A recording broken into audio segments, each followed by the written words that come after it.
everybody. I was looking at the wrong camera and then I switched last second. How is everybody? Welcome back to another painting stream here on youtube.com/Johnny Chiodini. I am Johnny Chiodini, and today, what are we painting? Well, it's less what are we painting, but who are we painting? Whom? Whom are we painting? I've forgotten his name. Forgotten his little name. Let's see. It's Curse City characters.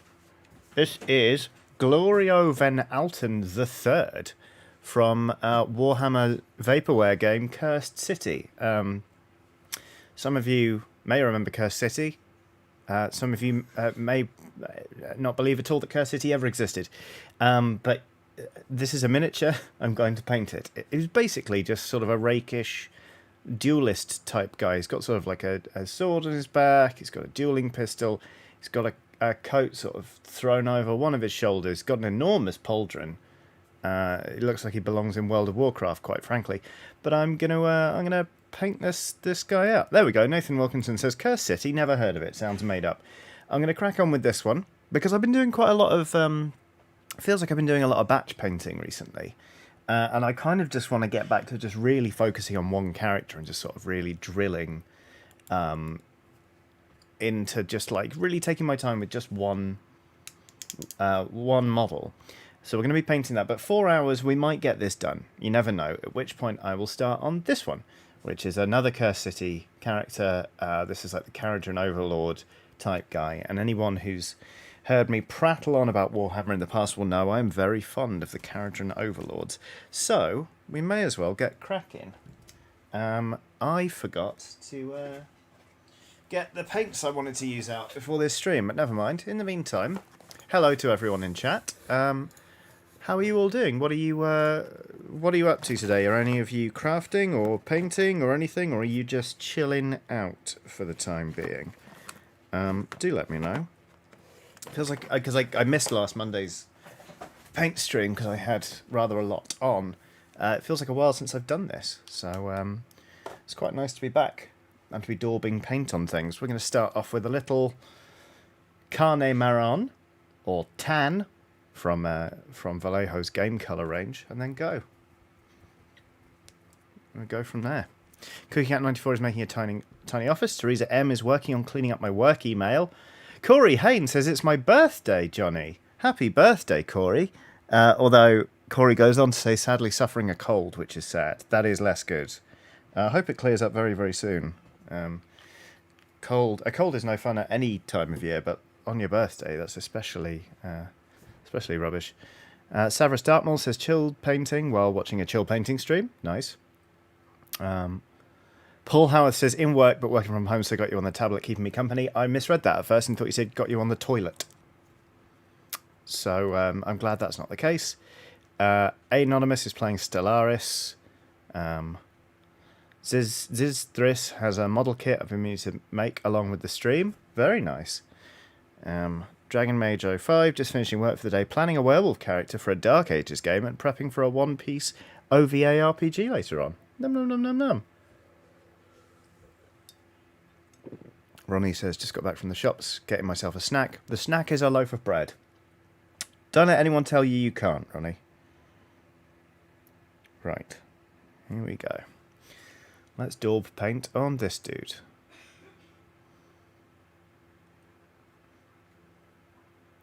I'm going to try. So I've been been experimenting recently. I've been painting up a lot of Blood Bowl teams, and I've been doing trying to do a bit of a range of skin tones. But one thing I've not really done is sorry, I clicked on the wrong thing. Darker, I guess like darker Caucasian tones, Hispanic skin tones. So I'm going to try and give this guy sort of a slightly darker but still light skin tone, which I think just means I'm going to be using plenty of Carne Marron. Maybe I'll just skip using Kislev flesh before highlighting. Actually, yes, that will work nicely. We've got a super chat from Modern Caveman who say, just wanted to say thanks for dragging me down the rabbit hole. I had a Bloodborne Hunter 3D printed to paint thanks to these streams. First painting project, and it won't be the last. That sounds like a very exciting one, though. Bloodborne. My brain is wrecked from fantasy football. Bloodborne has such a good aesthetic that I can imagine it is a tremendous amount of fun to paint. Just like slapping on all the washes and doing all the sort of dark, leathery tones. Delicious. That sounds great. Mabel Teacher says, I've been cleaning my flat because the damp is bad here. Food tonight is going to be fajitas, I think. Num num num num. Absolutely delicious. Right. Okay, so that is all the skin this guy is showing. Because he's wearing a glove there and he's got very high boots. And so we're done with that colour already. Actually, we are going to do a second. We can do a second coat. But first, Aoife Byrne has dropped some sort of super sticker.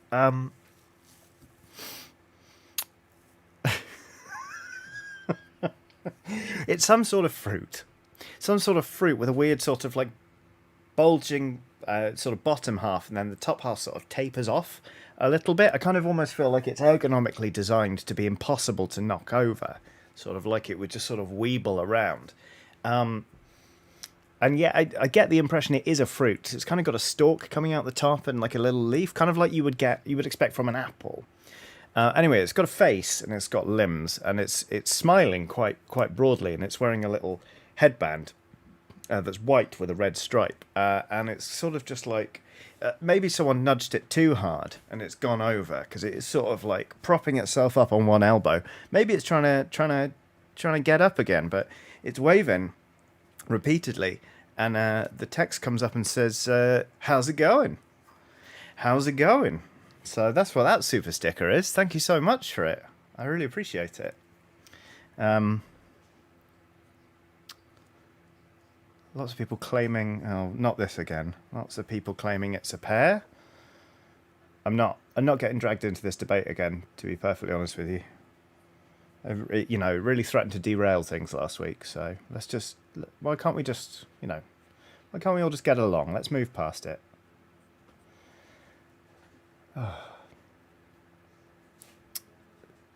So I don't know about you lot, but autumn has definitely arrived in London, or at least in my neck of the woods, and it's bloody glorious. I was on the balcony for hours yesterday and a little bit today, just enjoying being a little bit cold. It's absolutely brilliant. I feel very bad for my wife who loves summer, but I absolutely bloody adore winter and the colder months. So I am very happy right now. Ash Versus says... Oh, Ash Versus says it's a weather balloon. I hadn't considered that. It's possible. Yeah, weather balloon. Maybe it's a weather balloon. I don't know. Will says it's not a bloody pair. There's only one of them. Brian Shona says autumn is the best of seasons, because Brian Shona knows what's up. Right, so... Now that's done... Talking of colours, we only need to daub a tiny bit of onto the miniature. We've got this guy is wearing an undershirt.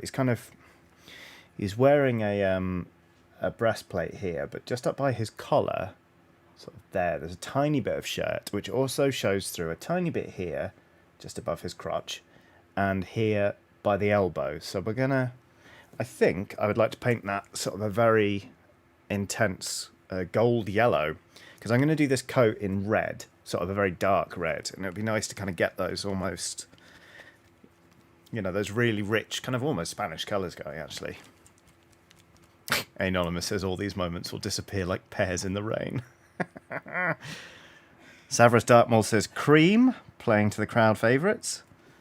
I'm sorry to say I've actually already picked out the colours for this one. I'm kind of it's been a long time since I painted any Cursed City, actually, because I kind of got sidetracked, but I decided not to look too closely at the box colors and sort of the official Games Workshop color scheme, but also I just decided to go really bright with it. So like I can get some of the other models out in a bit and show you sort of some of the existing stuff if you've forgotten, but like I did,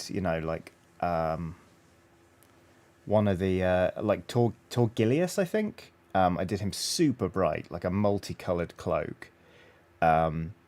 And all of the zombies have like really like lurid green skin, the kind of like almost cartoon-esque.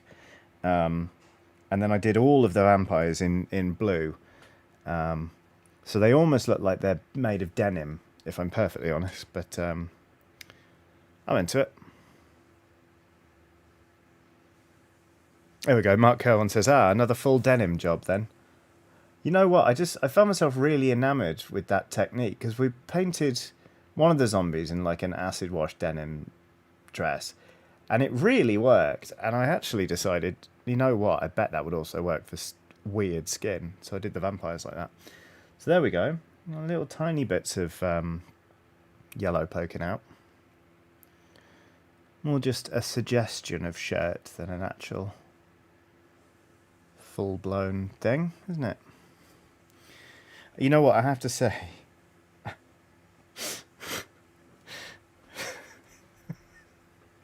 People, thank goodness for Jack Wood, who is already typing "God damn it, Will" in the chat to head off Will's puns at the pass.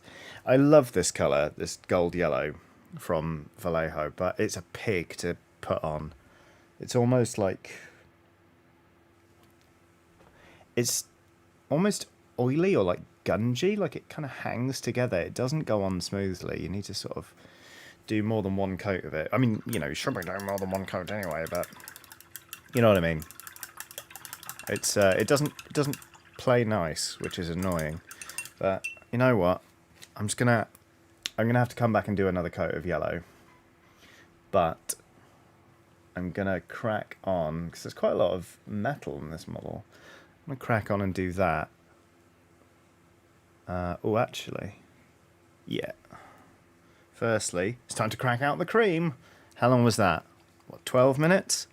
I'm going to start doing the kind of cuffs on this model. Because it kind of reminds me of like shearling. So I'm going to do it cream and then like really heavily shade it to make it look like a fur-lined coat.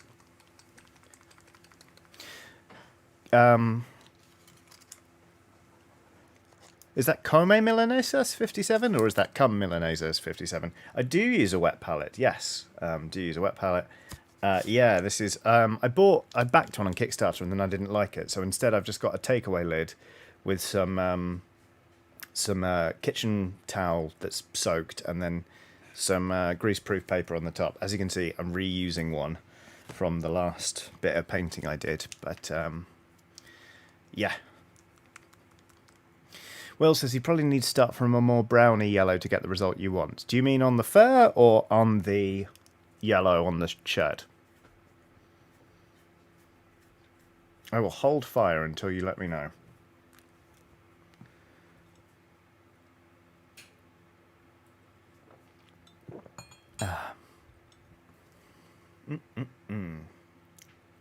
Nathan Wilkinson says if you need more than one coat of paint, then you're not applying a thick enough layer. Nathan Wilkinson chose Chaos today. Oh, that's a bit fizzy. Pardon me.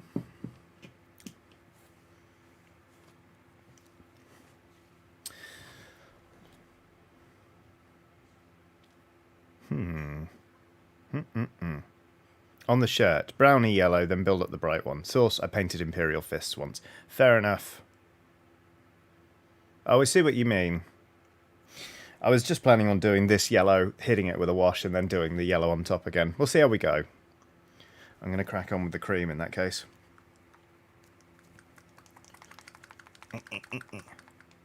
Roswell Walton says, take the ring pull off the can. Yeah, fair enough.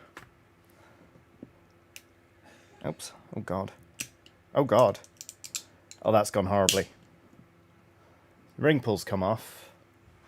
But now we've got this situation. I'll just push that back in. Gonna end up in A&E, aren't I? No, I'm fine. Absolutely delightful. Thank you. Oh, Samuel Maybe has done a super chat saying, hi, Johnny. Greetings once again from the Great Down Under.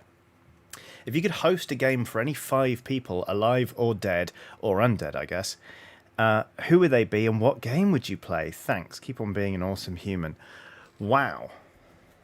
Any 5 people, living or dead, hosting a game. Can you imagine running Call of Cthulhu for Lovecraft? Be like, why isn't everyone being racist enough?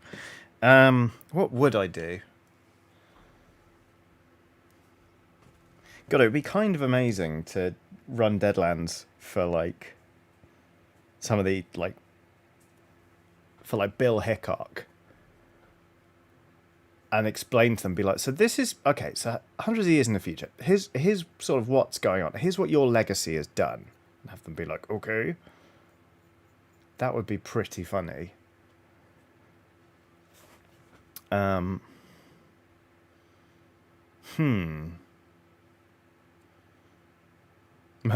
Kerwan says, imagine Tolkien experiencing D&D. That's a good one. God, that is such a hard question. I struggle with these questions a lot. I was recently asked if I could have any 10 people to a dinner party from history, living or dead, who would it be? And I said the cast of Dog Soldiers.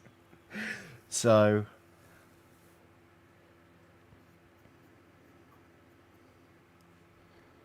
I mean, along those lines, actually, can you imagine doing the Alien RPG with, like, Sigourney Weaver and, like, Michael Biehn? Some of the original Alien and Aliens cast. John Hurt, Ian Holm. That would be pretty rad. Just to see how they'd react, because they'd probably be taking the piss quite a bit, but they'd also probably tell some great stories and, like, would just be really fun. Jack Wood says Dread with Junji Ito would be excellent. Gumshoe for Edgar Allan Poe and Arthur Conan Doyle.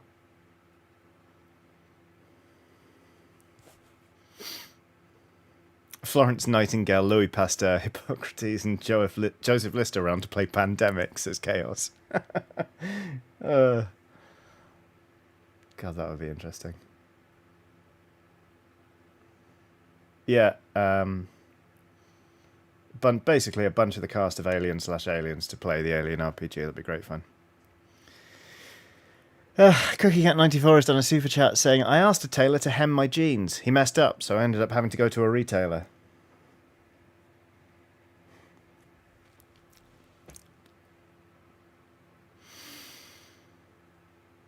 Well, that happened. Thanks for the super chat, CookieCat.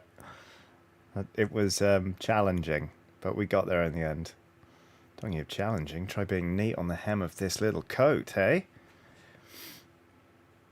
Make it up. Will says Blades in the Dark with the craze.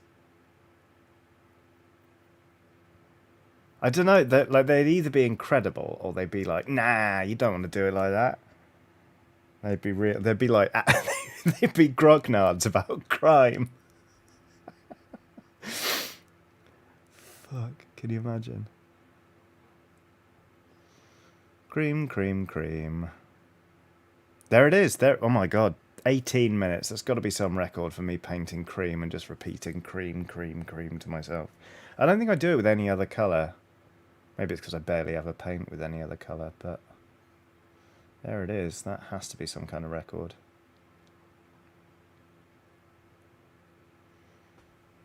I actually quite like the sort of the grey and cream combo. Let's fix that focus, shall we?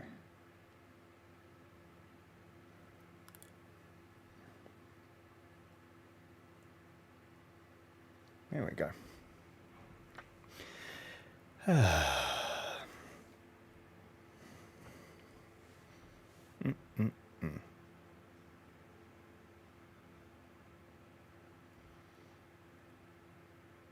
Ash Versus says, it's very US Civil War. Hadn't considered that. Very, very good point. Let's crack on with painting, shall we? Although I was planning on painting this coat red, which might just be very the British thinking they're excellent of me. But we'll see. They called her Babylon and done super chat saying, prepping jam for Christmas prezzies, and I thought you'd get a kick out of the fact that the apple butter has cider and brandy in it. Hello, that sounds delicious. Also, good on you for getting off the mark with Christmas jam prep. I always leave everything Christmas related super late because I've got like a run of like family birthdays in like October and November. So I kind of get those out of the way and I'm like, oh yeah, Christmas. And I always leave it super, super last minute. But I saw like recently, like if you're ordering from an independent creator or retailer or something, start thinking now, because like a lot of these places that do incredible gifts are just one person, you know, and they'll want a Christmas break as well. So to avoid disappointment, everybody, I sound like an Etsy spokesperson. But yeah, it is upsetting, but I can see why people start thinking about Christmas as soon as October. I mean, there are fewer than 100 days now until Christmas. And in fairness, I do love Christmas. So,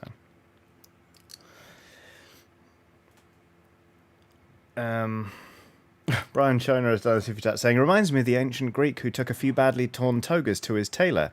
Euripides? The tailor asked. Yes, said the customer. Eumenides? Big fan of that one. I'd not heard that one before. Oh no. Just painted cream all over my my pint glass.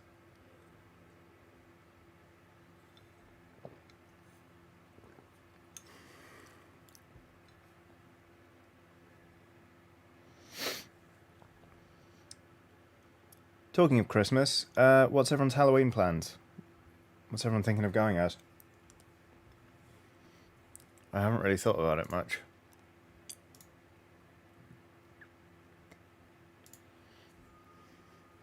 Bizarrely, I was thinking about doing like a low-key Ripley cosplay from Aliens, but that's not really... It's not really spooky. I also don't know what I'm going to be doing, so...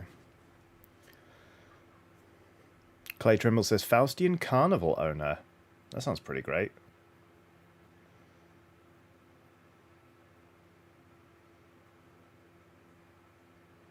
Saving Santa says, I'm lazy and wear my Renaissance Festival garb for any Halloween stuff. Aww. Too cool for Cape says, Minnie Mouse. She is one of my niece's favourite characters. Will says, I'm going to go as someone with extremely tired arms because I will have just flown back from Canada that day. Delightful. Going to Canada, that sounds very, very exciting. Lots of people saying, how about doing a Loki Ripley? I understand the origin of that reference, but I do not understand the reference because I am so far behind on Marvel stuff that the last Marvel Cinematic Universe film I saw, apart from Black Panther, was Avengers Assemble, like Phase 1 stuff. So I'm sorry, but straight over my noggin. Oh, Emma says, I'll have to do a casual cosplay since Halloween is the day after the wedding, lol. Yes, Emma. Sam Street says, did I hear you were selling your wares at a market recently? Did you have any luck? I'd have come along if I lived nearer London. Firstly, thank you very much for the super chat, Sam Street. And secondly, it hasn't actually happened yet, but that is a very good reminder to talk about it. At the moment, there is a festival going on in London called Jump Festival. It's centred around Waltham Forest, which is a borough sort of in the east of the city, sort of northeast, top of the Victoria line. And on Saturday, this coming Saturday, between 11 and 5 in Walthamstow Town Square, they're going to have a games market. So there's going to be people demoing games. There are going to be sort of street games that you can play with people. And there are going to be some market stalls, of which one of them is going to be mine. So I'm going to be there between 11 and 5. And basically, you know, if you've watched the channel a bunch, you will have seen that I write my own RPGs. And they're all available on itch.io, but I'm going to print a bunch off as zines and basically just sell them there on a pay-what-you-want basis. So if you want to come along, say hi, and either throw me some money or throw me no money and walk away with some games, you absolutely can. I'm going to be actually releasing a new game for the very first time at the market. So I will obviously release it on itch, but for at least a week, it's going to be the only place to... It's going to be the only place to get hold of that game, and it is a good one, if I say so myself. So yeah, I'll be there. I'll drop a comment in the. I'll drop a link to the event in the comments.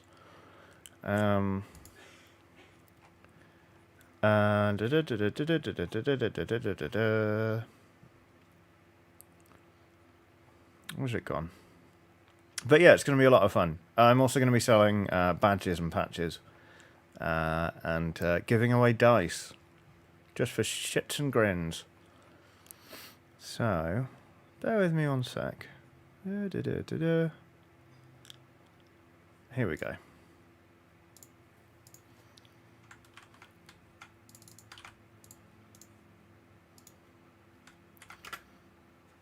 There you go. There's a link in the chat.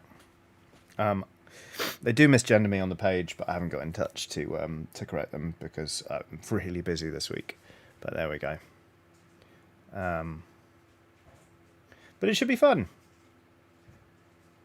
I'm going to sort of just hang out, talk to some other creators, hopefully shift some RPGs, and then go home again, which would be nice. Googly Eyed Skull says, fun, I'm there. Oh, brilliant. Hello. How are you doing?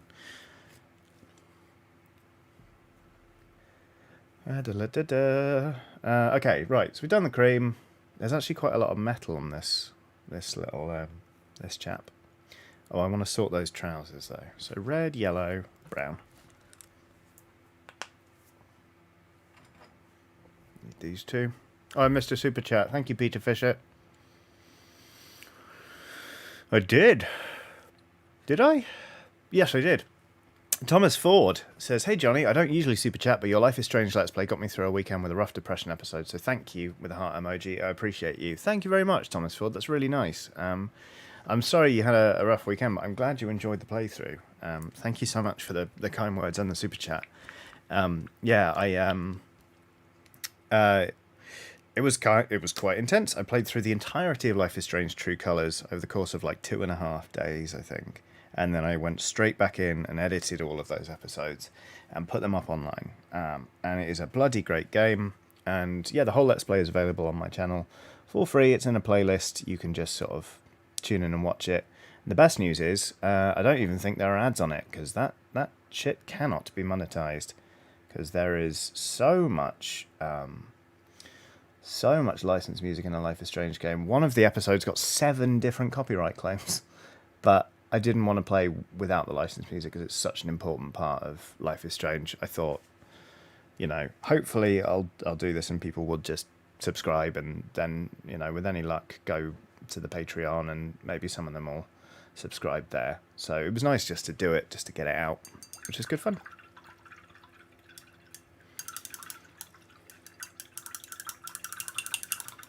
Oh, Mr. Tom for the win says, hello, you lovely lot. Hello, Mr. Tom.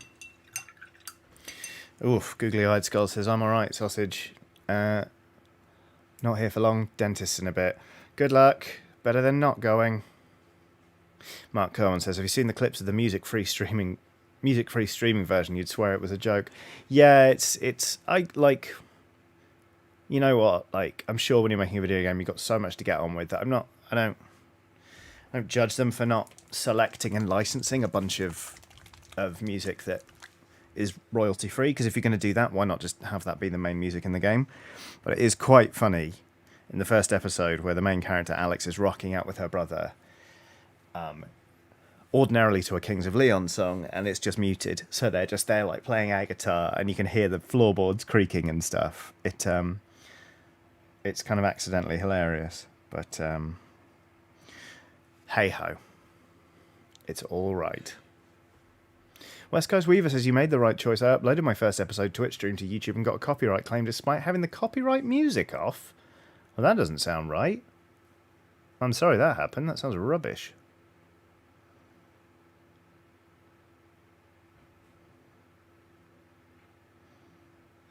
So, this guy's actually got quite a lot of metal on him. I'm going to kind of go back and do the trim in a bit, but it's got this kind of, you can see here, it's almost like a long, almost like a skirt or like a long edge of a jacket, sort of like metal panels almost riveted onto it. Riveting. So there we go. Jack Wood says it's the same level of existential nightmare as Friends without the laugh track. Indeed. My God, Friends isn't funny anymore, if ever it was. I never liked it at the time, to be honest with you, and that's not me just being like, I disliked it before it was cool. But never got into it. And now, you look at it again, you're like, wow, this is just cruel. This is just bad. I'm in a WhatsApp group for my building, and every now and then someone will talk about furniture, and someone will inevitably post a gif of Ross yelling pivot, and it makes me want to scream every time. I hope none of them are watching. But yeah, I hate it. Not the group, the gif. Michael Hayden has done a super chat saying, greetings from Alaska. As we start getting freezing temps and snow here, got a technical question. Is it better to paint in a hot or cold room? So, kind of, this is going to be like probably a frustrating answer, but you kind of need to Goldilocks it. Like, too hot, and because we're painting with acrylic paints, they'll dry up really fast, which is annoying. Like, it's nice if your paints dry swiftly on the models so that you can just get on with painting other bits. But number one, if they dry too fast, they'll start drying on your palette, which is really annoying because you're just wasting paint.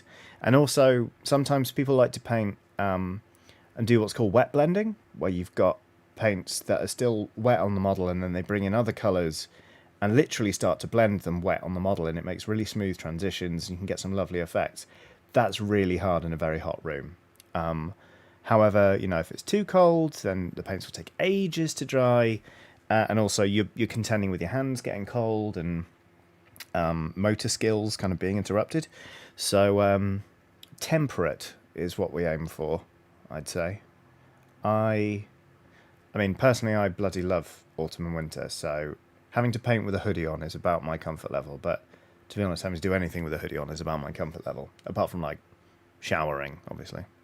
Robert Griffin has done a super chat saying, because I don't know who else to tell, and I want to feel like someone is proud of me, I'm non-binary. You're the first people I've told. Big virtual hugs. Robert, that is absolutely huge news. Firstly, thank you for the super chat, but secondly, for the trust of doing it on this channel. Like, I discovered I was non-binary and came out as non-binary this year, and it was a big and scary step, but it was a euphoric one, and I hope it is for you as well. That's absolutely wonderful news. Congratulations.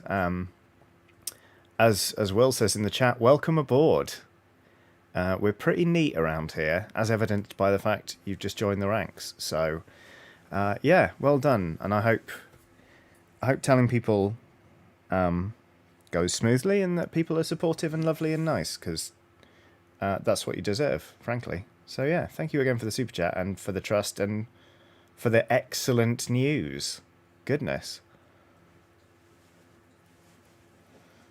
Right, scabbard. Metal. Doing the metal a bit early, actually, it feels like. It's fine. Might end up going over this metal again, to be honest. It's a Vallejo. So Vallejo's basically like equivalent. It's gunmetal. It's the equivalent of like lead belcher from Citadel, and I find sometimes it's just a little dull. But maybe I'm just being lazy and not doing enough coats, which is funny because we're about to paint a coat. Oh, hi, Robson.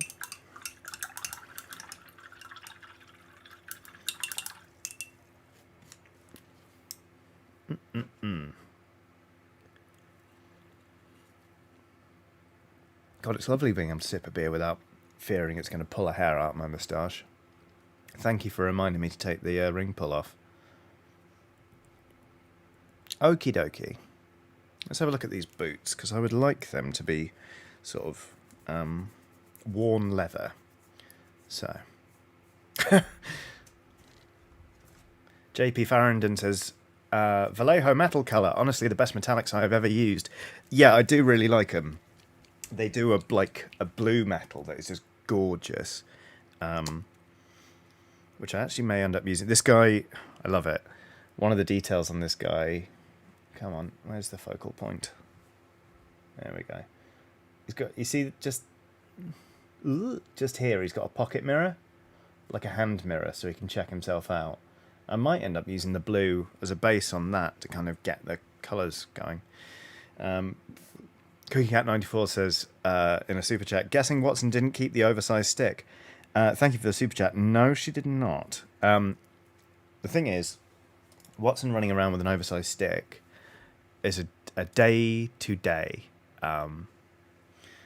occurrence. So we can't keep them all. Also, if you try and carry one, she just wants it.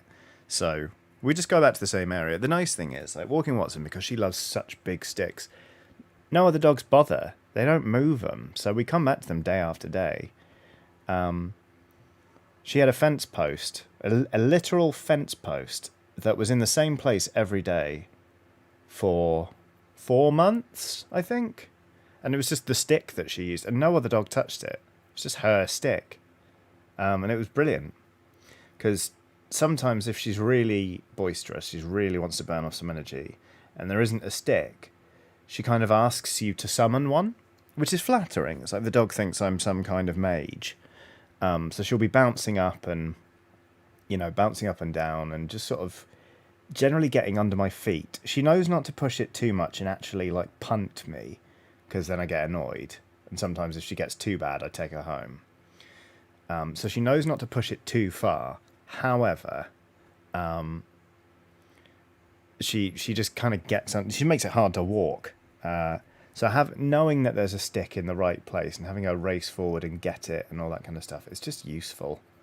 So yeah, I love the fact the dog loves big sticks. Apart from that time she literally uprooted a sapling. That was bad. We had to leave the park in case anyone yelled at me. So yeah.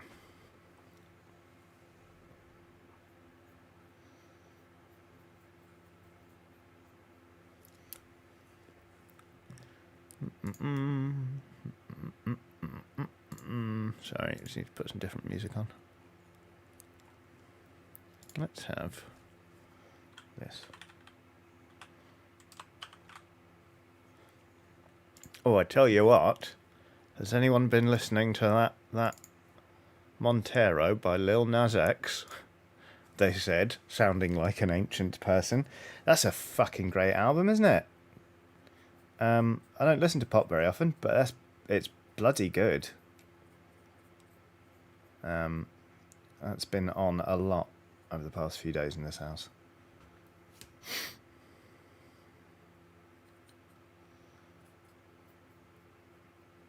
Right, there we go.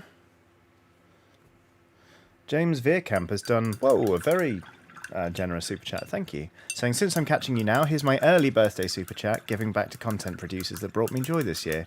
You're such an inspiration, Johnny. Just keep growing and I'll do my best to do the same. James, that's wonderful. Thank you very much. That's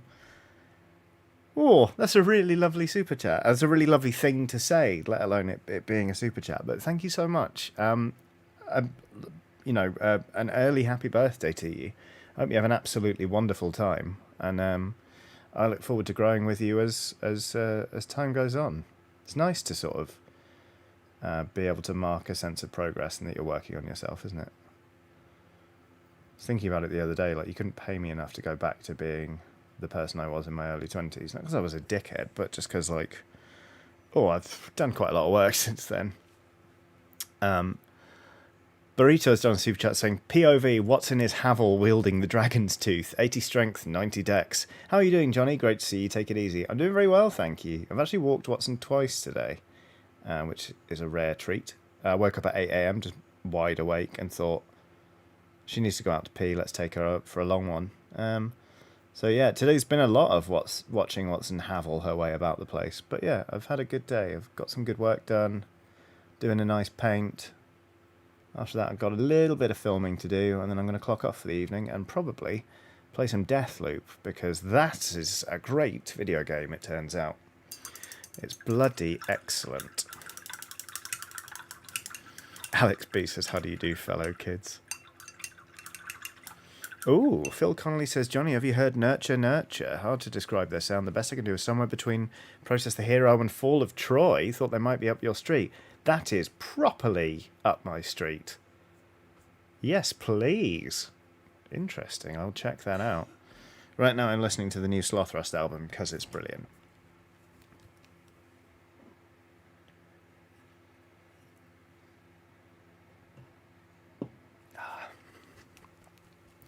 Martin C says, can't stay as in the office, brackets boo his boo, but will echo Deathloop as being the forefront of my mind. It's really good. I felt like I was getting it wrong, not exploring the areas very much, and then I kind of realised I was still very much in the tutorial, so I should just cut myself some slack. But yeah.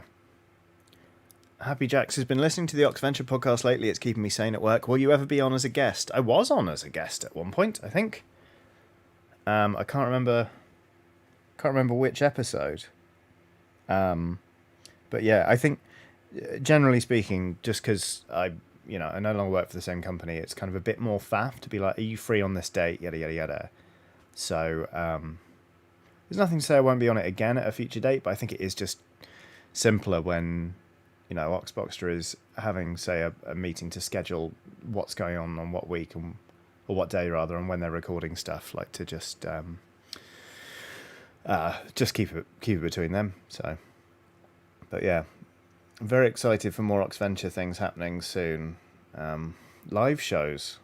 Can you imagine? Can you imagine?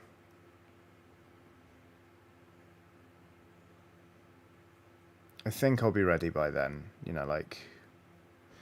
Hopefully everyone's going to play it very safe at EGX. I know that part of the ticket is everyone's going to get an Oxventure mask as a sort of way to encourage people to mask up in the auditorium. But it'll just be nice to be on the stage doing daft things in front of a live audience again, I think. Oh, this looks like Santa's coat, doesn't it? Okay, like a deadly sexy Santa. I guess that's just happening, isn't it? Whoopsie.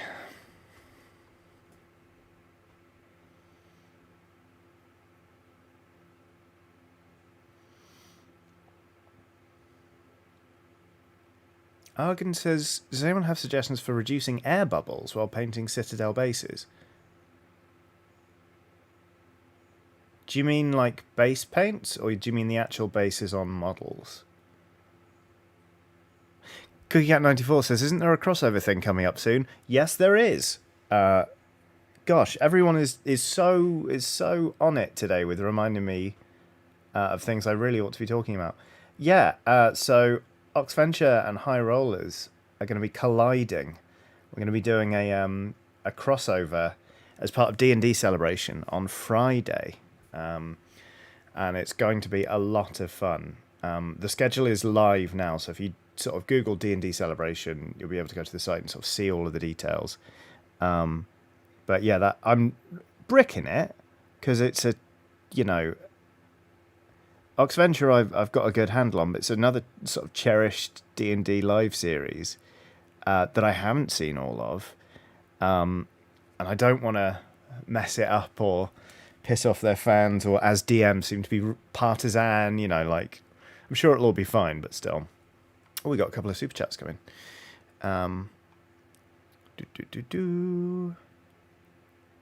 Switch shirt and coat, maybe yellow coat, red shirt. I'm going to push on with it. I think honestly, it will balance out. We'll see. You know what? If he looks like Santa, he looks like Santa. It's fine. Riley Daniels has done a super chat saying, been a while since I've caught a stream due to work and health stuff. Watching along while working on my Forged in the Dark hack for the first time in ages. Oh, well, I'm glad that if I can read between the lines, your health is doing a bit better, or at least that.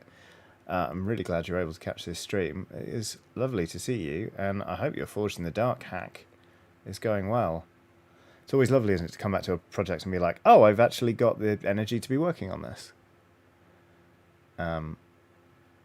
So yeah, thank you very much for the super chat. Welcome back to watching a stream actually live, Riley. And yeah, pull up a seat, get comfy.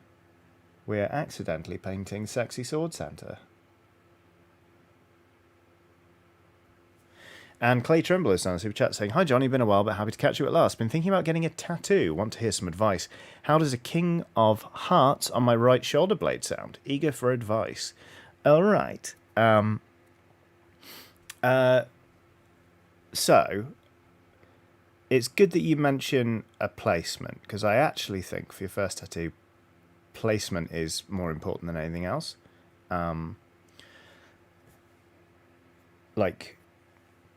Because, I think in terms of a design, if you're going to sit down and get it, hopefully you'll be pretty certain about it. But with placement, like, I think that's the best place. That's the thing that people kind of underestimate the importance of. But you want to make sure that it's somewhere where you feel happy and comfortable with it. Obviously, if you get a shoulder blade tattoo, you won't be able to see it very much. And as long as you're cool with that, then that's fine. Like, I think the reason a lot of people start out on their arms, and particularly here, which is where I got my first tattoo, is so they can see it. But if that doesn't bother you, then, you know, absolutely go for it. The shoulder blade's a pretty good place to get it. It's easily covered if you need to cover it for whatever reason. The King of Hearts sounds pretty great. If I could give you any advice, it is shop around for your artist, because some are better than others. And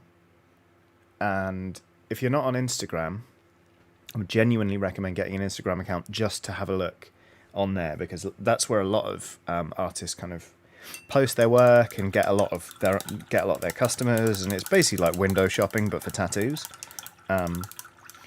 And if you just keep looking at sort of different artists, you'll get a read on the different style of tattoo and the kind of the sort of school you want to go for. Like, do you want color? Do you want it sort of done in a very traditional style, something newer? You don't have to know all the lingo or anything. Just, you know, look at artists until you get an idea of the sort of thing you want, and then find an artist who's got examples of that style done well. Look for healed photos as well as fresh photos to sort of just see how well their work sits. But just go for it, basically. I think people build up the importance or the significance of the decision to get a tattoo more than is necessary. So get one, have fun. Burrito has done a super chat saying, sorry friend, another question. Heard a friend say that Deathloop seems like a reskinned Borderlands. Do you think this is at all accurate? I guess I can see the parallels with sort of the radio stuff and the sort of chit chat, but no, is what I would say. Absolutely not. It doesn't strike me as Borderlandsy at all. I'm not that far into it, but no, it's very sort of, just the whole structure of the game is completely different, as you know. As far as I'm concerned. There you go. Hoplite22 says not even a little bit correct. But yeah, thank you very much for the question and the super chat. Jan Stenholt has done a super chat saying, why shouldn't it be Santa? He only works one night a year, so he probably needs a hobby. Yeah, very true. Yeah, we'll stick with the red. Right now it is a very classic Santa, especially with that trim. But this is going to get shaded, so it's going to be a lot darker. I think we can get away with this. It will be like an incognito Santa. And it will be nice. Okay. Let's see. Let's do that belt while we're at it. This brown.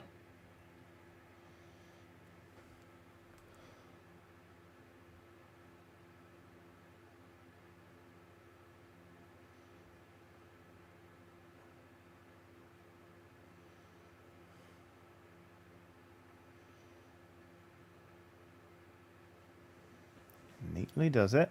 Skills Loading has done a super chat saying, going on a mental health break and doing some walks down the Jurassic Coast. Any tabletop podcasts you'd recommend to download for background entertainment? Brackets barring Dicebreaker and Oxventure.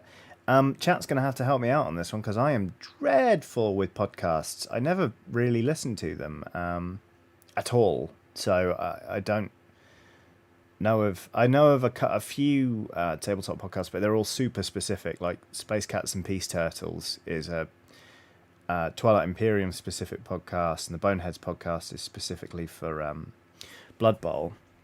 But in terms of general interest ones, I don't really know. Will says Hearty Dice Friends. There we go. Nathan Wilkinson all in caps says Dragon Friends. Why do I know Hearty Dice Friends? Well, it's ringing a bell. Probably just because I've heard of it. But yeah. Sorry I can't give you any specific recommendations myself. I'm just rubbish at listening to podcasts.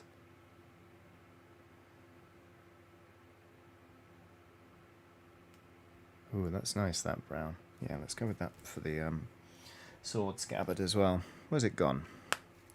There it is. There we go. It's Grant and Chris's podcast. Thank you, Will.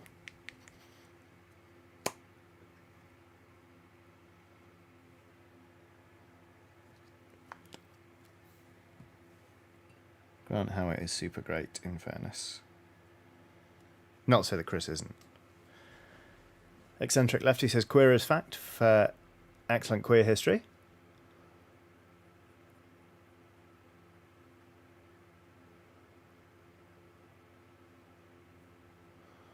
I have never had a podcast. I have resisted the temptation on the basis that I am white and I was assigned male at birth. And I think, as a demographic, we've got that covered.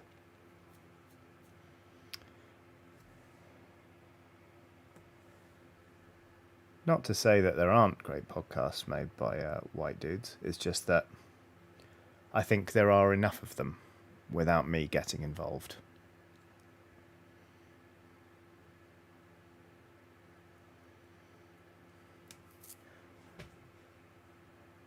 Although I'd absolutely take a small-time radio show. That would be different.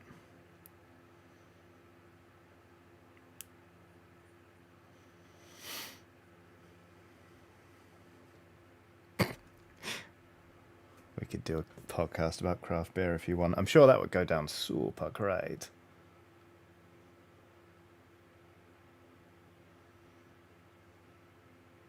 Oh, that's metal. Okay, all right.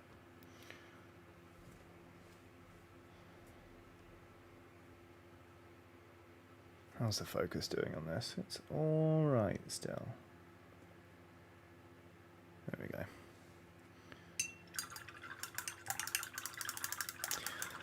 Jibs13 says, any advice for a newbie to miniature painting and building, Johnny? I would say watch. There are lots of tutorials on YouTube that will give you sort of good ideas for like techniques and sort of the basics. But generally speaking, just take your time. Make sure you thin your paints a little bit with some water. And just have fun with it. Don't worry that, you know, things don't look award-winning on your first try. Because it's a process. It'll take time to learn. But, oh, actually, most important thing, find models to paint that you're excited to paint. If you're sat there having to paint, you know, your 100th identical army man because you bought loads of them, or because, you know, like someone told you that they were cool or the best things to play or whatever, you're going to have a hard time cracking through it all. So just paint stuff that you want to paint. You look at and be like, I think I'd have fun with this. So there we go.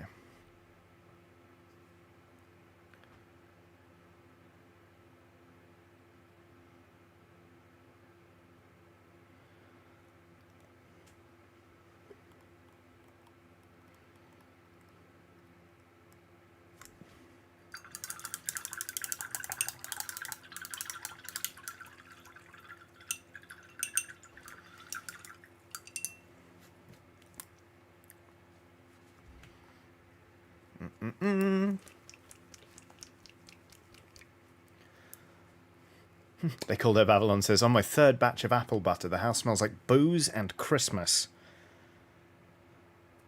I mean, that is certainly one way to ring in autumn, isn't it?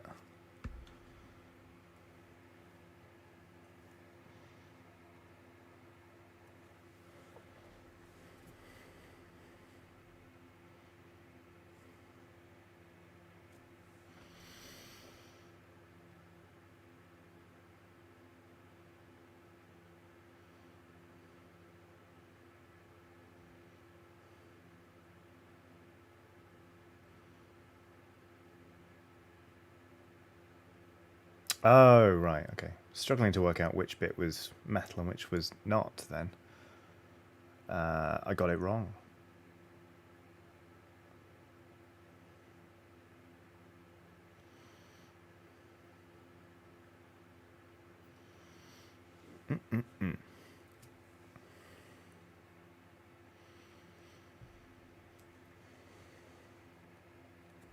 Talking of making things, hopefully soon I'm going to be making my first ever hot sauce, because I've got quite a few chili plants on the go, and right now the Apache chili plant is on a wild one with new chilies. So the plan is get a bunch of them. I'm drying them as I harvest them because, like, I don't want to leave them on the plant too long past maturation, and I want the plant to have energy to put into other chilies. So I'm picking and dehydrating a bunch of them now.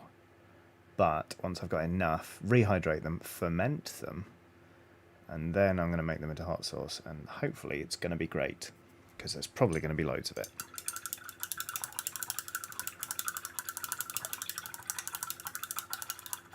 Happy Jack says, what kind of chilies? Let's see if I can remember all the types of chili I'm growing off the top of my head. I managed this the other day. I'm growing Apache, Scotch bonnet, jalapeno, apple crisp, Thai pumpkin, rodeo, padron, and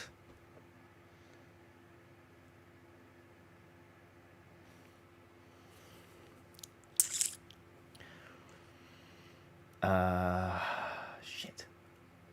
Okay, Apache, Scotch bonnet, jalapeno, padron, apple crisp. Did I say apple crisp before? I don't think I did. I've forgotten what I've said now. Rodeo. I did worse that time. But I don't think I said apple crisp before. So hopefully I've named 8 chilies there. I did say it before. Damn it. Okay, right. Hang on, I'm gonna search it.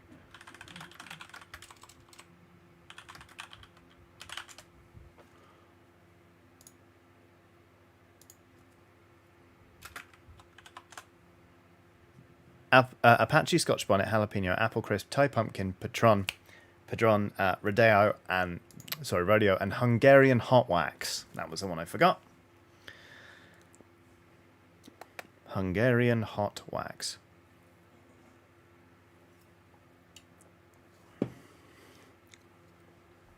Will says, okay, Google, what chilies is Johnny growing? I actually did just search my own Twitter, because sometimes that's an easy way of finding out information about myself. I just knew that I'd recently answered that question online, so it was like going to be right there. Is that narcissistic or is that resourceful? Why not both?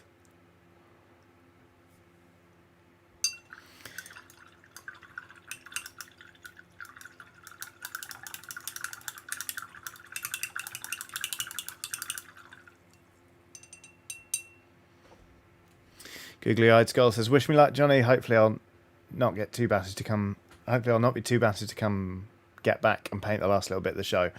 Yeah, good luck, Monk. I hope the dentist is nice. I was about to say I hope they give you a lollipop, but in their trade they probably don't do that, do they? But yeah, I hope it goes well. You're doing the responsible thing.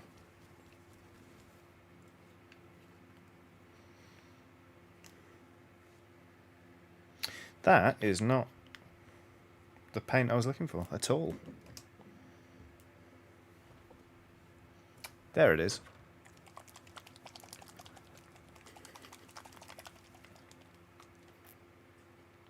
Nathan Wilkinson says, I used to dance under the name Hungarian Hot Wax. Dear, oh dear.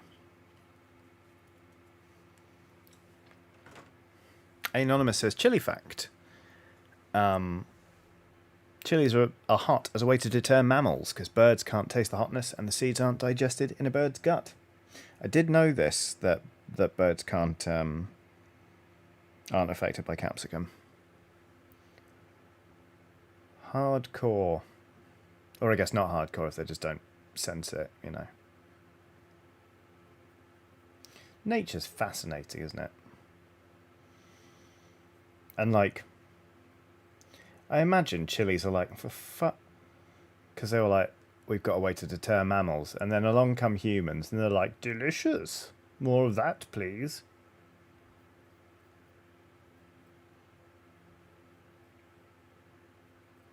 They must feel like right mugs.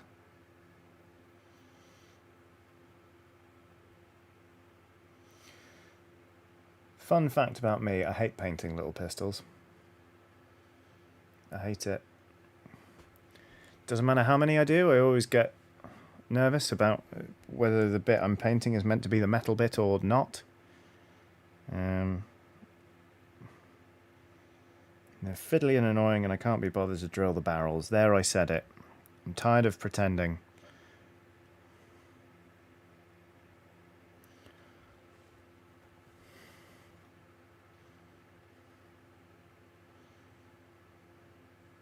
Hoplite22 says big pistols only. Exactly. Thank you.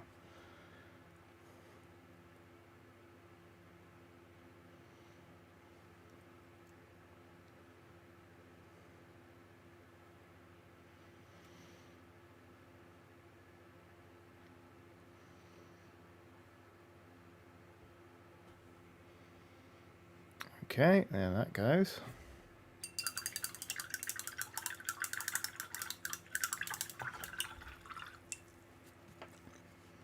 We want a nice pop of blue, I reckon. For the, let's go Sotek green. Yeah, fuck it, why not? This guy's got a nice little scarf business going on there. Like a sash, I guess you'd call it. Big guns are the best, get high all the times as well. CookieCat94 says, but is it a non-metallic metal? Not on your life. I tried painting non-metallic metal once, and I just... Oof, it was bad. It was very bad indeed. Not to say that I won't try it again in the future, but it was enough to put me off for a little while. I showed my friend, I was like, look at this, I tried to do some non-metallic metal, and honest to God, he went, where? Just looked like I'd done some underpainting.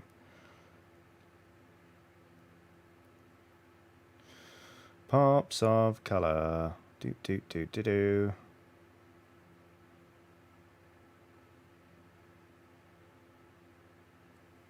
There we go.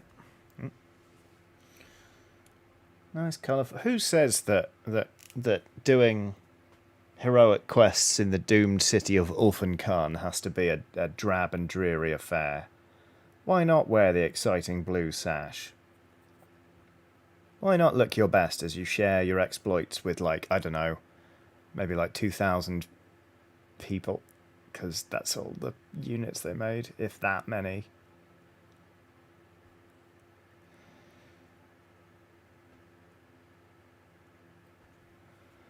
There we go.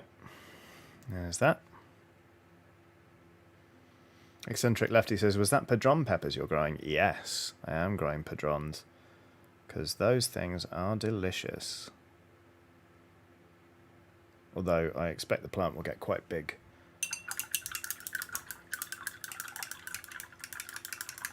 Nathan Wilkinson says, Johnny, please, I'm still sad about it. I'm sorry, Nathan. It sucks. It does suck. They made so much noise about this game and then it sank without a trace. And they were just like, whoops. There's never going to be that again. Gunmetal blue. We're going to paint a bit of that onto the mirror for fun. But also, I would like brass, I think. Do we want brass? Oh, bronze. Bronze is kind of a lot. No, we want brass. I've decided the pauldron here, why not go for a nice sort of bronzy, brassy colour? Emma Benton says, can I buy hot sauce from you, Johnny Lol? Legally, no. Probably not. Because I'm not, like, rated to sell it. I will, if I do manage to make some, I will send you some. I promise, Emma.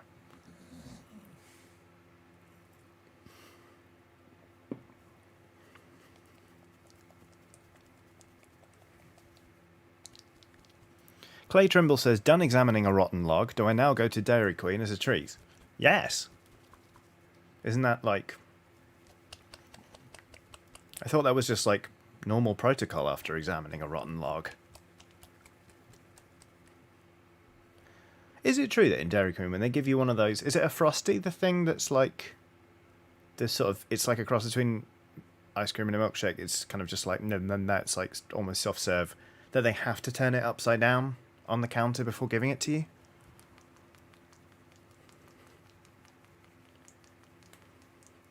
Will says, can I put money on a surface as a distraction and then take your hot sauce when you're not looking? Maybe. You know what? There's Ada UK says, as someone who worked in food safety compliance, I can confirm that, though it is free to get registered to do so with your local council. Oh, look at that. Maybe then. Not even kidding. There was a time when we were talking about EGX stuff, and I was like, oh, it's a blizzard. Happy Jack says it's illegal to not overturn a blizzard from DQ. Did they do that? They nearly put it in my hand one time, upside down. Wow, goodness. Frosty is Wendy's, DQ is Blizzard. There we go. Anyway, right. There was one time before EGX, back when I was doing Chiodini's Kitchen at Eurogamer.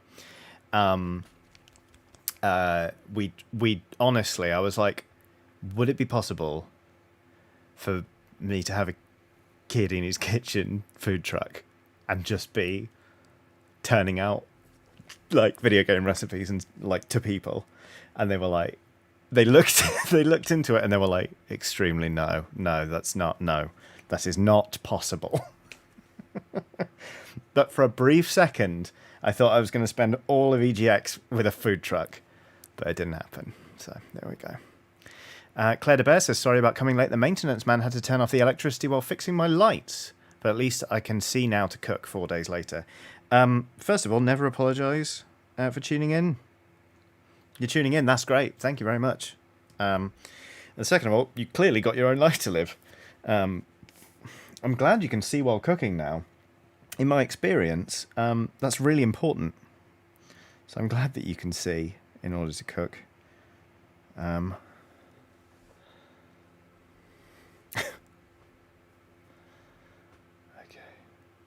Here we go.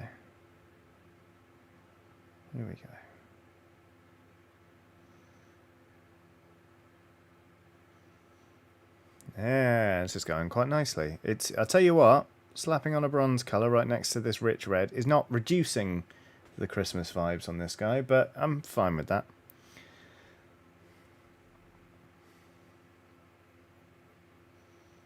I'm sorry to those who are now disappointed by the fact that the Chiodini's Kitchen truck didn't materialise, but I tried my best. Probably for the best. Although, hey, you know, maybe if the Patreon thing ever goes belly up, I'll just get myself a food truck, hit the road after learning to drive and getting all the requisite certificates. It's a flimsy pipe dream, but it's a pipe dream. Just at a town market. What do you sell? Well, okay, I'm selling pie, but first you need to watch this 10-minute video. Can you imagine? Oh god, this says serves only mushroom cake. Ugh, I've been run out of town, deservedly. Thelma and Louise it away. Ugh, that mushroom cake. CookieCat94 says, was this before or after the cursed grog? I can't remember. The cursed grog was really cursed though, wasn't it? Somebody in the office was like, bet that they couldn't drink a load of it, and they were like, go on then. And people were like, where is it? I was like, no, I've binned it and I'm not telling you where. Refused to let anyone else subject themselves to that unholy business. So somewhere in a landfill in the United Kingdom, there is a bottle of rum with meat in it. Oh. Tom Williams says, Johnny, how do I know if I've offended the messengers of the YouTube elder gods? They seem thoroughly interested in reminding me of your antics. I don't know. I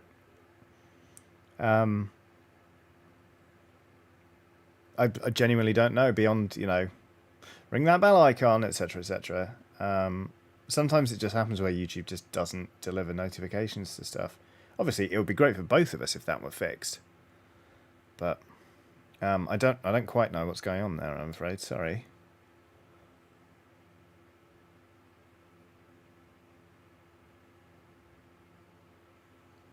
let's do some little brass embellishments on the sword hilt here. Why not, eh? Girls just want to have fun.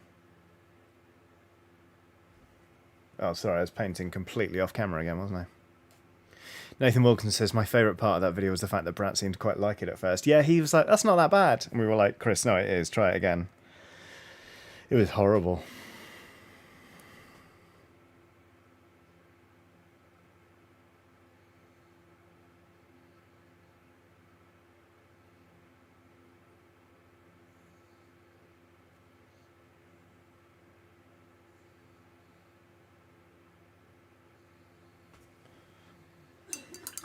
Okie dokie. Oh yeah, we were going to do the gunmetal blue on the mirror.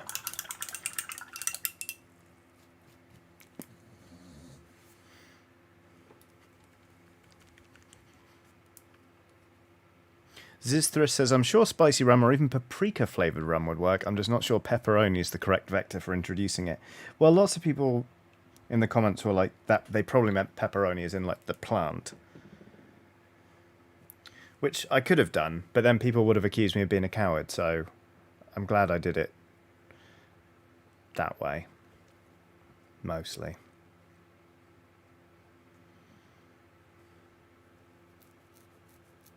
Mabel Teacher says, I tried rum and shrub once as a weirdly awful pirate drink. I don't know what rum and shrub is. Makes me think of masticas, which is made from a shrub-like plant, and is a surprisingly delicious drink over ice. Oh, I missed Iffy's super chat. Sorry, Iffy, I'll scroll up. There we go. Iffy has done a super chat saying, I've started a new cross-stitch using 3 to 4 new techniques, and it's become a little overwhelming. There are threads everywhere, and it's very big. That sounds like a big old challenge. I mean, hats off to you for taking it head on and just going for it. I hope it goes brilliantly. But yeah, I can fully understand why that might be a little bit daunting at this point. Don't give up. Trust your instincts. You've got this. Because, sure, you're picking up a lot of techniques at the same time, but you'll get better with repetition. And if there's one thing I know about cross-stitch, is that it involves a certain amount of repetition. Can't believe I missed that super chat. Very sorry. Thank you for the reminder.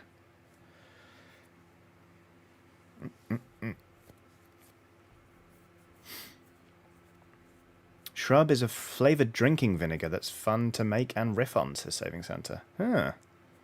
Well, well.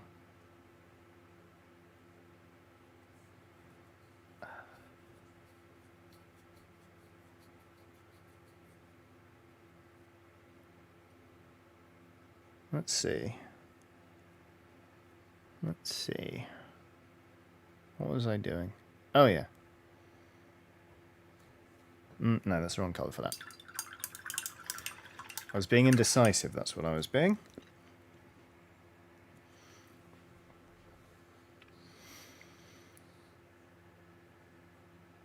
Shrub.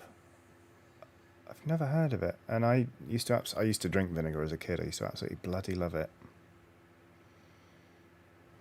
Little fun fact about me.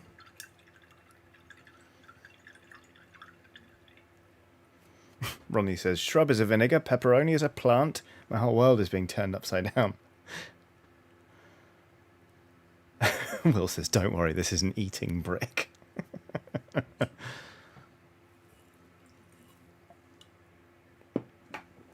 Okay, right, let's try that gunmetal blue. Wherever I've put it. It's gone somewhere.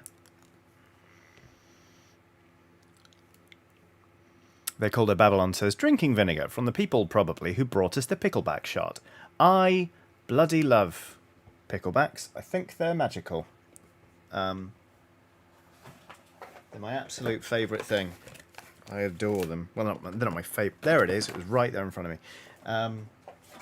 They're not my favourite thing, but they're definitely my favourite shot. So good. Doom Biscuit says, what the flying fuck with a side of batshit fries is a pickleback shot. A pickleback shot is a shot of whiskey, typically bourbon, followed by a shot of pickle brine. Or it's pickle brine Or preferably it's pickled juice, which is like actually has gherkins kind of like mulched up into it.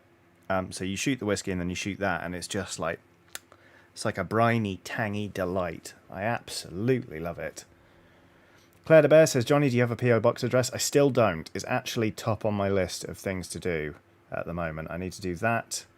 I need to get in touch with an accountant. I have life admin to do this week. Everything's just been so hectic that I keep forgetting to chase it up. Apologies, bear with me. Doom Biscuit says, if I never hear the phrase pickle juice again, it'll be a day too soon.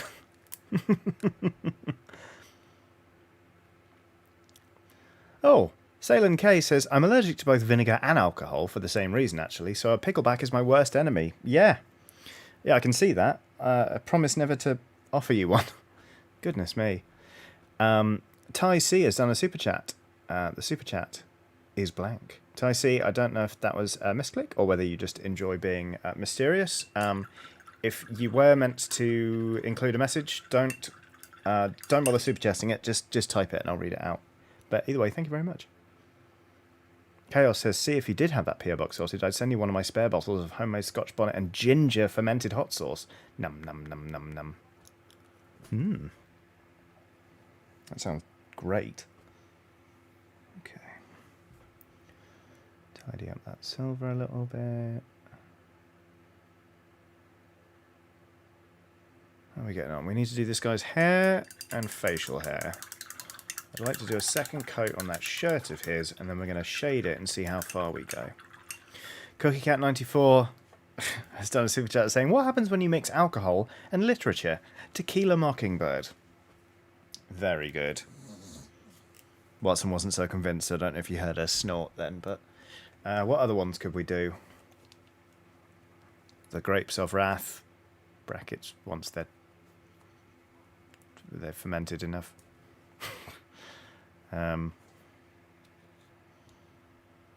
Wow, boozy literature puns. This shouldn't be that hard.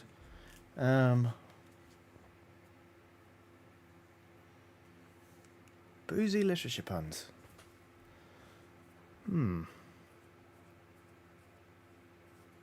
Catcher in the Rye. Very good, Saving Santa. Tara Cochran says, for folks who don't know, some of the medication trans women take leaves you with a lack of sodium and constantly a craving for pickles. I did not know that. Cider with Rosie says, well, the cider house rules, obviously. Which I read, and turns out it's not all about like boisterous frat boys at university who are part of cider house. No, it's actually quite dark. Unsurprised, unexpectedly rather, for a John Irving novel. Those are always so cheerful. But yeah, I thought it was, like the cider house rules. Nope. Bin Wizard says there's a book called Tequila Mockingbird that is entirely literature pun cocktail recipes. Goodness me. Steph Poole also says the same thing.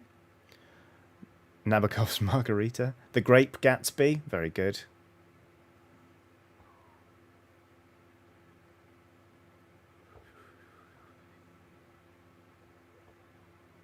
Oh, Anonymous says, legally to be called vinegar, it has to be made from alcohol. Most vinegar in chip shops are synthetic and aren't technically vinegar. No, they're called a brewed condiment from Chippies, I think. The Last of the Mojitos, Master and Margarita, very good. That's actually one of my favourite books. 1984 brackets, The Vintage. Happy Jack, that one is my favourite so far. That was excellent. Okay. We are getting there. This guy's nearly base coated. I need to paint the sort of ropes that are keeping his coat on across his chest plate. I need to paint his facial hair and his hair. Oh, and I also need to do a layer of brown on this leather, start layering it up. And then a burrito has done a super chat saying, rather drink Vallejo paint water over pickleback or pickleback. Hashtag ad. If Picklebacks as a shot could sponsor me, I would be absolutely delighted. Beowulf, very good, Wayhan Lim. Rum Bava and the 40 Thieves, says Raid PW. Hey, Clay Trimble has a blizzard now. London Pride and Prejudice, Taya Cochran, that is perfect. Although I don't really rate that beer, if I'm perfectly honest. It's better than Spitfire, but it's not great. JJ Garnham says, is that Battle Santa? Oh, hey, John. It certainly looks like it, doesn't it? I'm hoping once I've shaded this, it's going to look less like Father Christmas. But you know what? If that's the way it turns out, so be it. Aiden Folk says, there should be a Nickelback Pickleback. I hope not. Chaos says that Jägerbomb sponsorship request is on its way, no doubt. Oh no.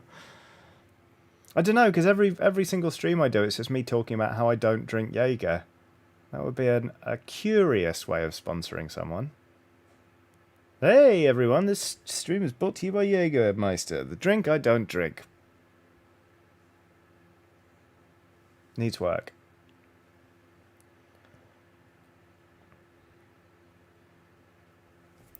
Okie dokie. There we go. Green King, eggs and ham, says Trezen. Gone with the gin, says Rob Cunningham. Not sure about that one. Gone with the gin. Emma Benton says, I've seen people sponsored for less, lol.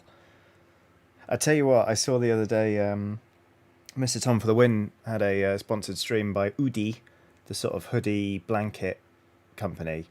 And I thought, that's cool. But also, oh my god, it's hot today. I was like, I cannot... If somebody asked me to stream in a fleece-lined massive hoodie blanket, absolutely not. There you go, Mr. Tom for the Win says, I sure did. How did you survive? It seems so warm. Bridget Jones's daiquiri. Cookie Cat 94, you are on fire. I love it. Pernodo Street Station, says Will. That's pretty excellent. Oof. Perdido Street Station gave me nightmares. Apparently Udi's is super comfy, so there you go.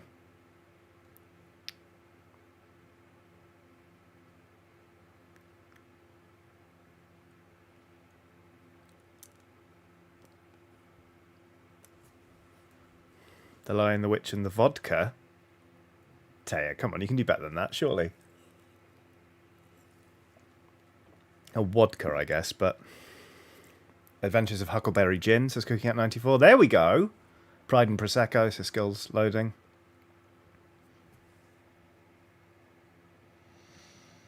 Struggling to think of any of my own now. Taya Cochran says Moby Hick. Charge of the Light Beer Brigade, says Neil Fallen. Very good.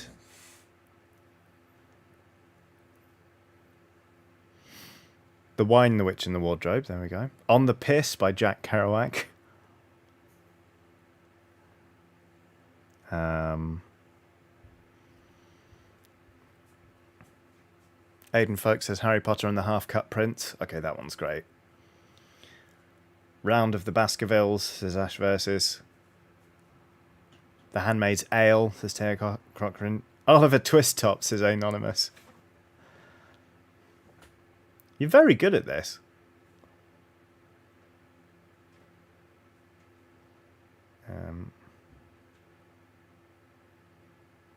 Extremely loud and incredibly pissed. That was my one, and it wasn't very good. Just in case anyone was looking for someone to blame, it's me. Fellowship of the Ring Pull, says Christopher Needham.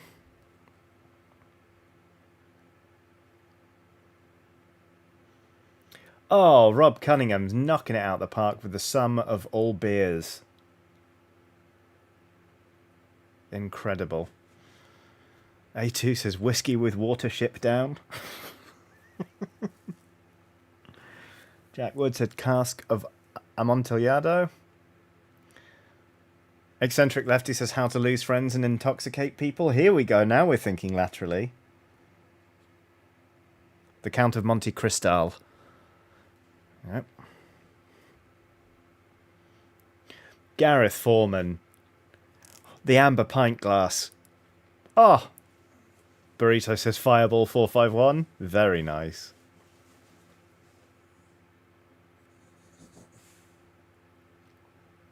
Shakespeare's King Beer, says Neil Fallen. Skills loading says of mice and mixers. I would have gone with maybe of mice and mescal. It's difficult, that one, isn't it? Donlan's Untapped Mind. I'm repeating it until it gets a laugh. I like it, Will. It's I like it, Will. Well done. You can't laugh. Am I the... Hunchback of Votre Vin, says a pom-pom. Cooking at 94 says breakfast of champagnes. Eccentric Lefty says 12 pint. There's always, whenever it's a literary thing, there's always a run of Shakespeare ones, isn't there?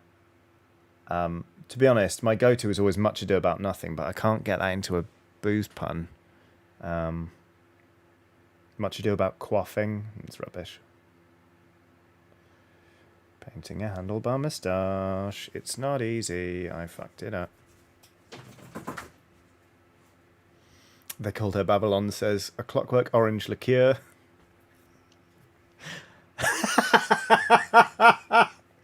Last Tango in Paris. Aiden, folks, that was brilliant. Happy Jack says the Taming of the Brew. Much booze about nothing. That's closer, says Mr. Tom for the win. Muscat ado about nothing, says Neil Fallen. Much a doom bar about nothing. Oh, let's ban webcamschat.com hot girls and boys video chat, because they are... Why did I read that out? It was this stream is sponsored to you by Pornbots. Oh wow, I have wow, yeah, I have messed up that facial hair, haven't I? Look at this. Hello. Dreadful.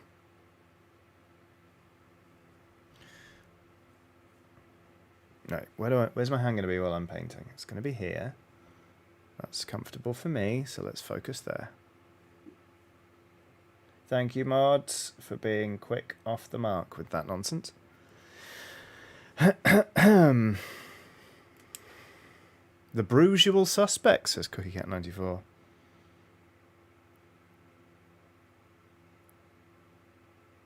That's a lot of licorice, says Alex B. Yeah, I think what we're going to do is move to a smaller brush and perhaps tidy this up a little bit.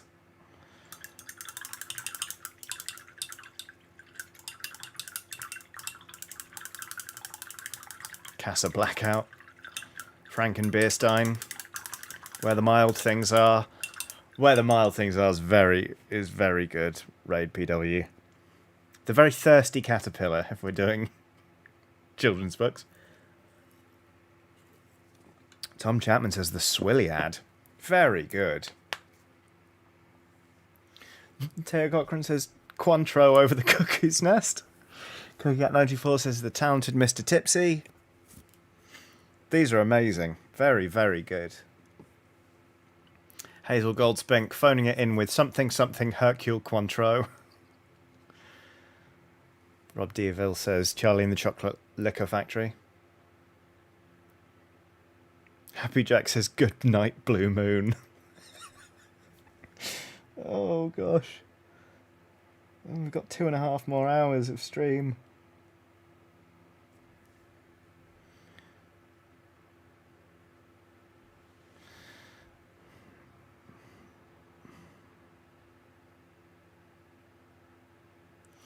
My favourite, one of my favourite pubs in Brighton, where obviously I used to go for work a lot.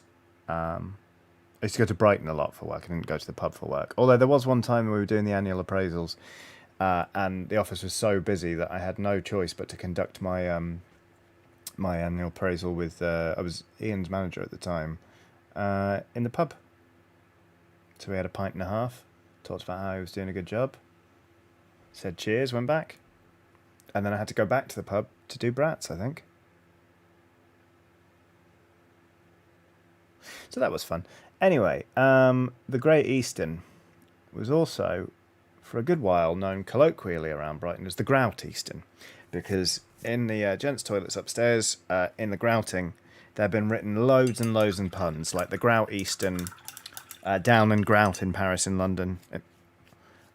Just absolutely loads of them. Grout Balls of Fire, Grout Expectations. It was wonderful. Like, and they just kept more and more and more of them. And then they regrouted it, got rid of all the puns. And it was such a big thing that in a different pub in Brighton, I saw toilet graffiti saying, "I miss the Grout Eastern." It was great. So I will have missed approximately 200 more puns there. Sorry about that, but I just had to reminisce about the Grout Eastern for a minute. Right, okay, we're getting there. We need some lighter brown,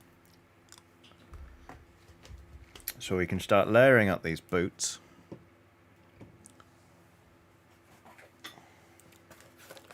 Then there are some buttons I need to paint, and then we'll be getting there. Where is that brown? Oh dear, I use it all the time. CookieCat94 has done a super chat saying, "Happy 2 a.m. Heading off, so goodbye and thanks for all the whiskey." Thank you very much, CookieCat94. Those were some incredible puns. And I thank you for your generosity in the super chat. Where have I... There it is. Tom Clancy's Jack and Coke, says Happy Jack. Oh, Hangover Square. That's just a book, innit? There we go.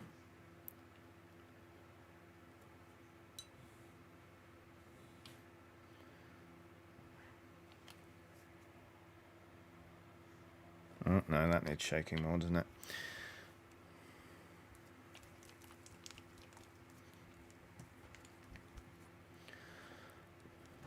A Tale of Brew Cities. Well done, Tom Chapman. Green Eggs and Baby Sham, says Phil Connolly.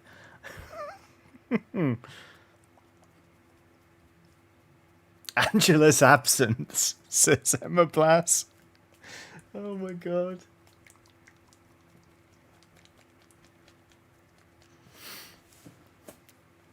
Linon says the tiger who came to teetotal. Absolutely brilliant. Take that.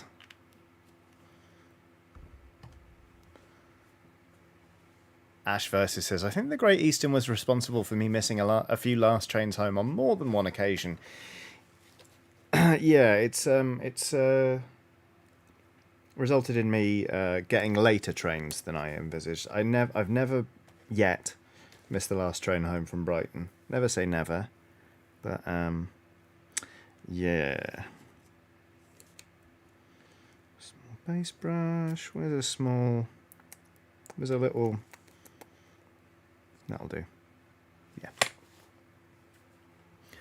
Anonymous says the unbearable lightness of being. Very good. Corvus, oh no, Corvus Albright has done a super chat saying, just now able to join this stream after my first round of daily meetings. Are you winning at paint? Also, the Fellowship of the Jaeger Bomb. I think I'm winning at paint. It feels like I'm doing okay at paint. Maybe not in first place, but we're up there in the pack. Fellowship of the Jaeger Bomb.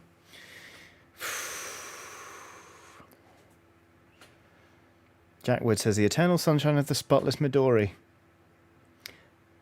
Simply Dave MN, the old man in the sea breeze. Perfect.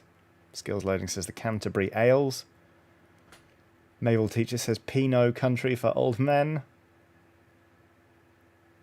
You know what? No disrespect to your previous efforts, chat, but normally when we go off on a pun spree, after a few minutes, they get really torturous. Because the puns get thinner and thinner, but the volume of them gets greater and greater as people scrabble to sort of get one more really good one in. Until it's just vaguely upsetting noise. But these are still great. Oh, no, wait. Ash Versus just says, Kez Troll Super. I take back everything I just said. Kez Troll Super. You should be ashamed of yourself.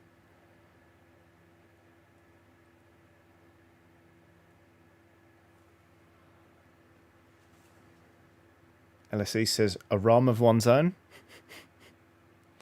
Mabel Teacher says, I'm tipsy and working my very hardest, Johnny. I'm sorry. Oh, okay, well, fair enough. Doctor Strangelove, or How I Learned to Stop Worrying and Love the Jaeger Bomb. Yep. Happy Jack says, a song of Fireball and Ice. Can't believe it hasn't been said. Burrito has done a super chat saying, would you say the puns distill over time? Very good. Random Working says, I don't know drinks, nor do I know drinks. Sorry, I don't drink, nor do I know drinks, so I can't be involved in this. So, how are the synthetic brushes holding up? Brilliantly. They're really, really good.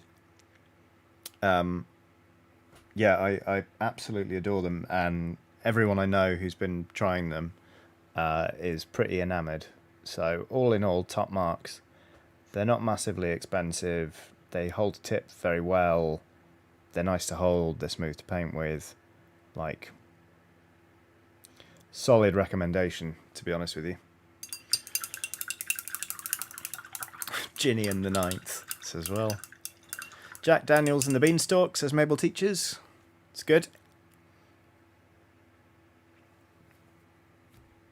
The drinking games, says Happy Jack. Dear, oh dear. Is it?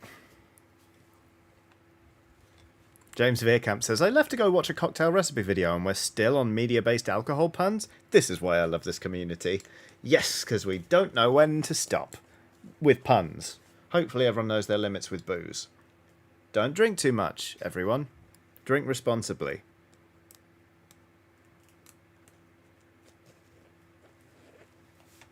I think that was halfway convincing.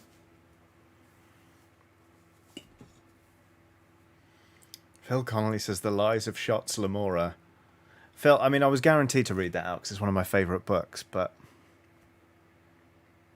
the Lies of Loch Lamora Alcohol, no, it's bad. Doom Biscuit says, I'm so delighted by the amount of Gentleman Bastards fans in this chat. Oh, yes. The girl who played with Fireball says, well, right, we're out, like, no more Fireball puns, because we're starting to rely on that too much. Oh, Tom Chapman, Alcopocalypse now.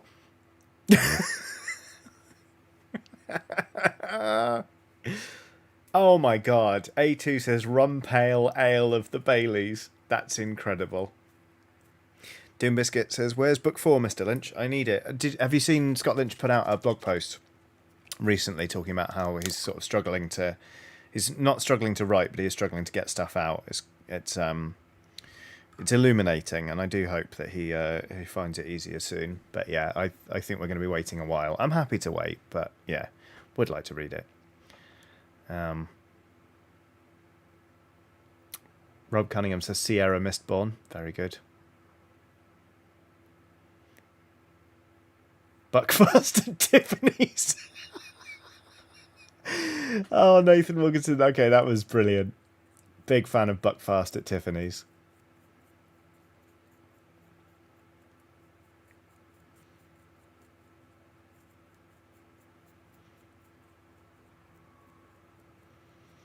We'll spare a thought for my poor wife who is sat in the flat just listening to me reel off puns and then laughing riotously out loud by myself. She puts up with a lot. That or she's already gone out. I don't know, I didn't hear her go. Or maybe I did. I don't know. Oh, I think I did. I think she's out. Anyway.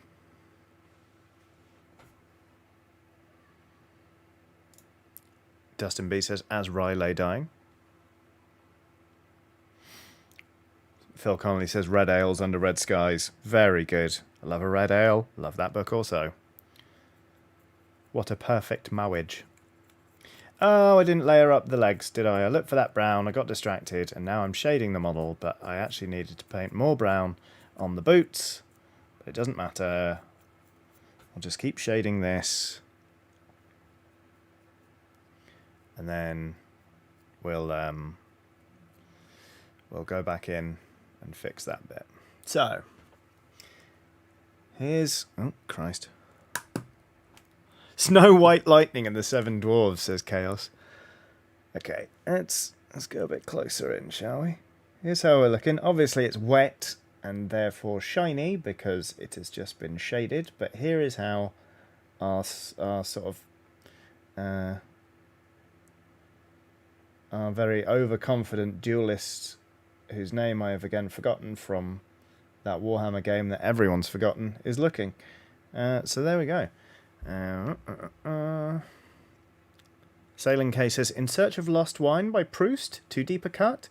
I'm afraid so. I absolutely love that you went for it, but yeah, that's too much over my head. Argon says, Tequila Mockingbird. Indeed, that's what set us off, Argon. Coriomaleum says, much ouzo about nothing. I think that's as close as we're going to get. Emma Blast says, Dramula. I love it. I absolutely love it. Very, very good. Iffy says, Anne of the Grey Goose. Isn't it? I thought it was Green Gables. Oh, but yeah.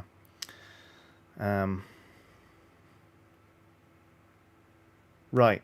I think maybe Wine and Punishment, says Clay Tremble. Very nice. Okay, now people are just doing games and film titles. I am the Bell's Jar. Incredible, Teo Cochrane. You're very good at this. I think it's time for a little break. Normally we have a break around 6. We're going a little bit early, but in fairness, I need a wee. And also I've just shaded this model, so it needs time to dry. So we're going to take a 5 to 7 minute break. So if you need to go to the toilet, or get something to drink, or if you're crafting and you need something, there's like some. Brian Shona says Qui-Gon gin and tonic. No, stop it! This is a character in a bad film. Do you need to stretch? Are you comfortable? Do you need anything? Maybe you need to frantically run around your house looking at book titles to come up with more puns. I don't know. The point of this is we're going on break for 5 to 7 minutes. I'll be back and we'll paint more. And no doubt there'll be more slightly tortured puns based around books and booze. So that's the reality we're facing down today. So I'll see you in 5 to 7. Be right back. Okay, wait. Where am I? Okay, Beer and Loathing in Las Vegas is very good. That's who said that. Well done, Coriomaleum. All right, back to the break.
Hi. Was that 5 minutes? I don't know. Maybe. Eccentric Lefty says the secret beer garden. It's a good joke. I liked it. Anonymous says Margarita de Sade for a really tortured pun. Yeah. I'm going to slowly taper off my reading out of these puns. So that we can all just sort of very slowly get back to something approaching normal life. Although, to be honest, Nick Green just came in with the moon shining, and that was pretty brilliant, actually. Rob Cunningham says, Silence of the Lambs, Navy rum. Oh, that rum's disgusting. So bad. Will says we can talk about spookies instead. You stop that, Will. You know what? Not every topic of conversation among chat has to be upsetting to me personally. You're all very committed to the bit of, like, let's just make Johnny mildly uncomfortable as they try and do their job. And I respect it. I'm just saying that, you know, life doesn't have to be like this. Oh, well, look at that. I even put the brown on the palette and then forgot to do it on the legs of this this miniature. I haven't even drunk this beer. It's like half full. Mabel Teacher says, are you proud of us, Johnny? Kind of like, yes, but in that sort of like anime rivals sort of way where it's like finally an opponent, you know?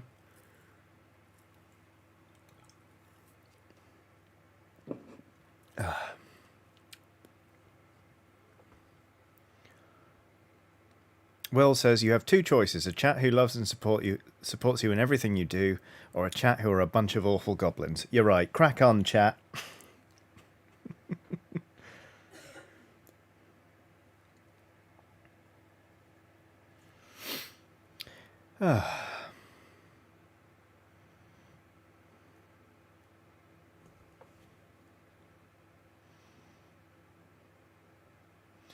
God, I love painting. It's very good. I've not done very much of it recently, apart from on stream. And I've not done many painting streams recently, but it is just a nice hobby, isn't it? What I especially love about these painting streams is it gives me an excuse to slow down and just work on one model. It feels like, you know, like saying that I might spend 4 hours on one model in my own time feels like a big extravagance, because obviously my leisure time is limited. But when it's work, I can be like, I'm going to really focus on this model and see how good we can get it looking on stream. And it's like, I don't feel weird about it, and it's lovely. This is why I've enjoyed painting Cursed City models on stream, because it means that I can really just focus on these characters, try and get them looking as good as possible. And I don't feel odd about it. Scott Perkins has done a super chat saying, what kind of orange juice do fiction writers like? Pulpy. Really like that, actually. Oh, bless you, chat. Chat says, wait, which one are we?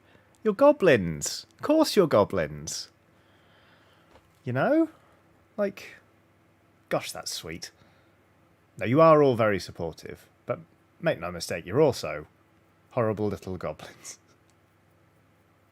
Is that good community management or not? I can't tell. Right. So we've started to layer up these boots a little bit. Now we're going to slap more shade on them.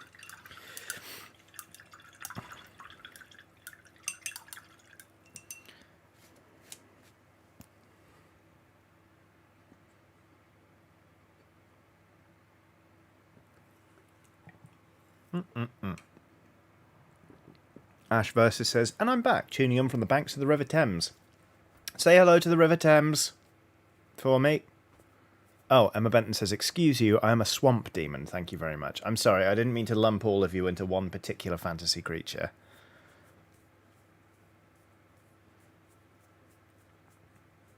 Oh, Jan Pale says, hello everyone, I need to kill I need to kill something after today.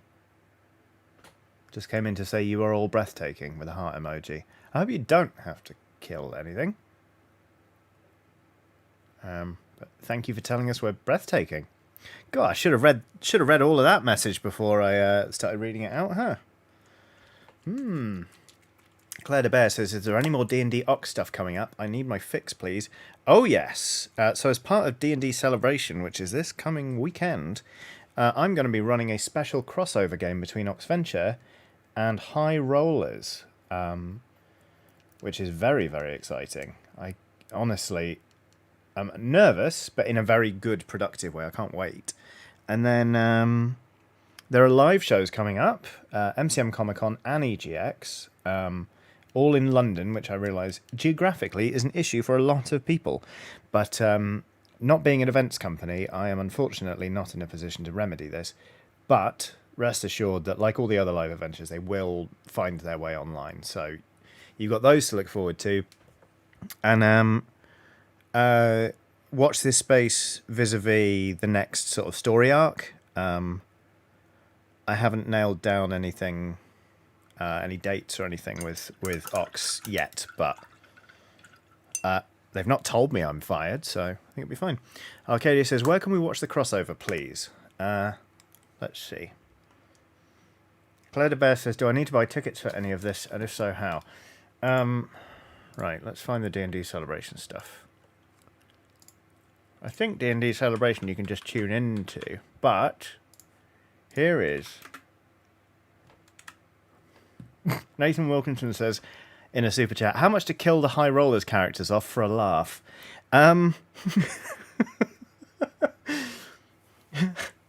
My pause is not me contemplating what the actual figure is. I think it would be churlish, especially given that their lovely TM is going to be one of the players. So for me to look him in the eye and be like, you're all dead, would be especially cruel. So, yeah. I'm gonna say there's not a price high enough. Realistically, you could, there probably is a figure that would make me at least try it. But no, I'm not really looking to kill anyone on that stream.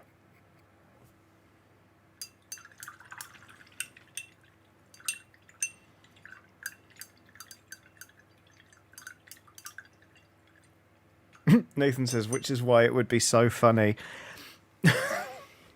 Nathan, please.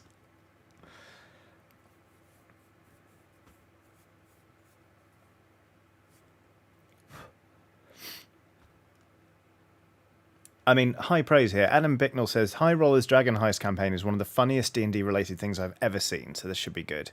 All right. Stop offering me money to kill some beloved internet characters.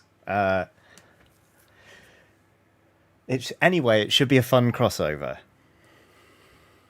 Ginger Pickle McPickle says £4.20 in a party bag of Revels.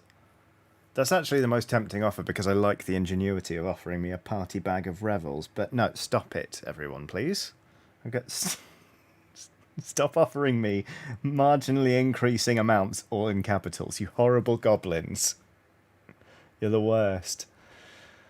So, okay, I'm just going to ignore chat for a few minutes. But yes, to answer the question, the original question, yeah, there's D&D Ox stuff coming up. So you'll get your fix soon enough. Don't you worry.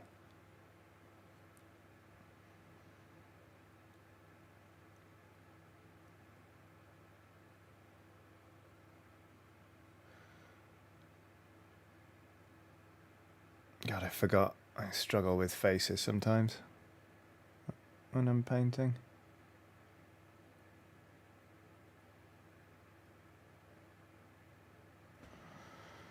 Corvus Albright has done a super chat saying, been enjoying the Oxventure characters and Idle champions. Any chance we'll see you join the Idle crew as everyone else in the world, or Rust? I wouldn't hold your breath. You never know, but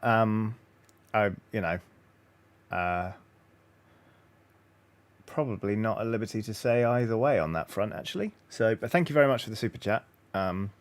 Christopher Needham has done a super chat saying counterpoint. How much to kill the high rollers play? How much to kill the high rollers players for a laugh? Well, not their characters. Just what? Just try and actually off them.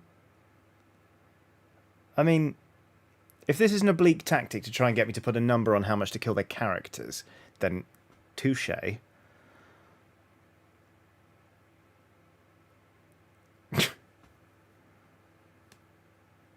Good lord. I need to. I mean, at least we're not doing the puns for books and booze anymore, but I desperately need to distract you lot. Hey, hey everyone, what was your favourite soft drink growing up? Who remembers Panda Pops? Wait, wow, what happened to them? Whoa.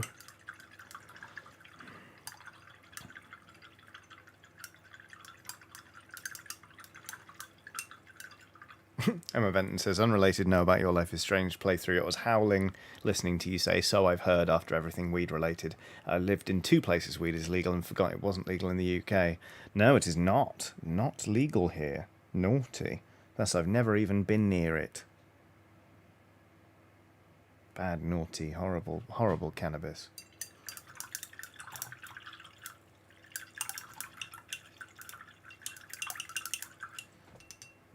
Cheeky reminder that my pronouns are they, them. Thanks, everyone.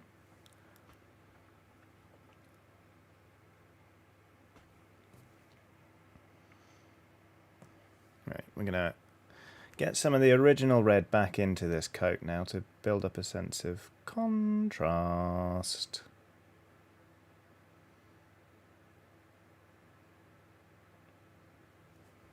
Did that work at all? Did I get any paint on my brush, even? That's a bit better, isn't it?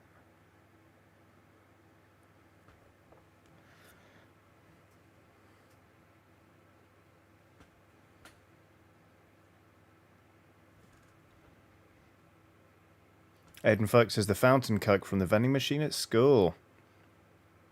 Lovely. Nice. Nice little nostalgia trip there.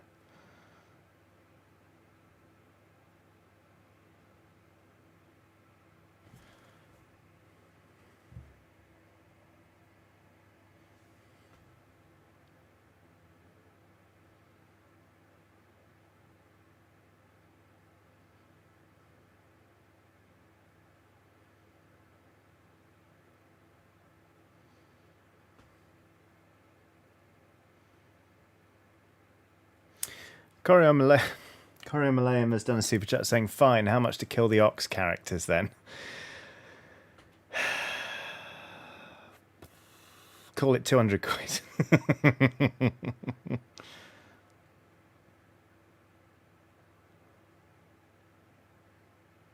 You know me, I'm not a TPK sort of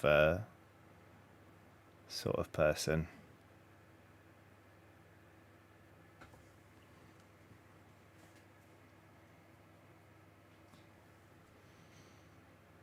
Although I did one time, I was playing Deadlands, I threw some, I think they're called tarantulas, as in like terror, but tarantulas, at the characters, and one of them got bitten, and these enemies are quite weak,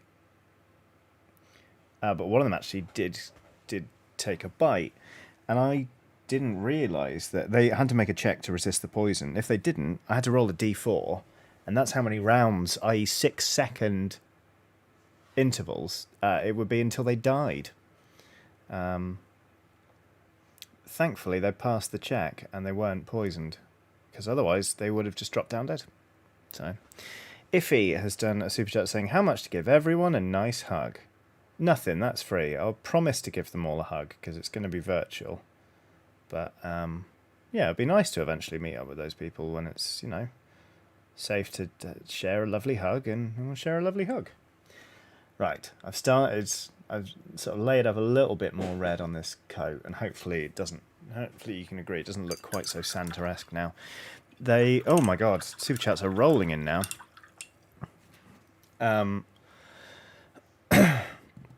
They called her Babylon, says, oh my god, This is a super chat. Oh my god, how much to do a Tree House of Horror style episode? Everyone dies and then we're all back to normal. I don't know. Stop asking me to put numbers on things. Zega Genesis has done a super chat saying, come on, we're not goblins, we're skeleton pals. We love and support you in everything, but everything comes with a price, boss. Yeah, fair enough. Okay. Will has done a super chat saying, we're asking for a partial party kill, not total. Alright, fine. Call it £2 and I'll do my best to kill Dob. There we go. Right, what's next?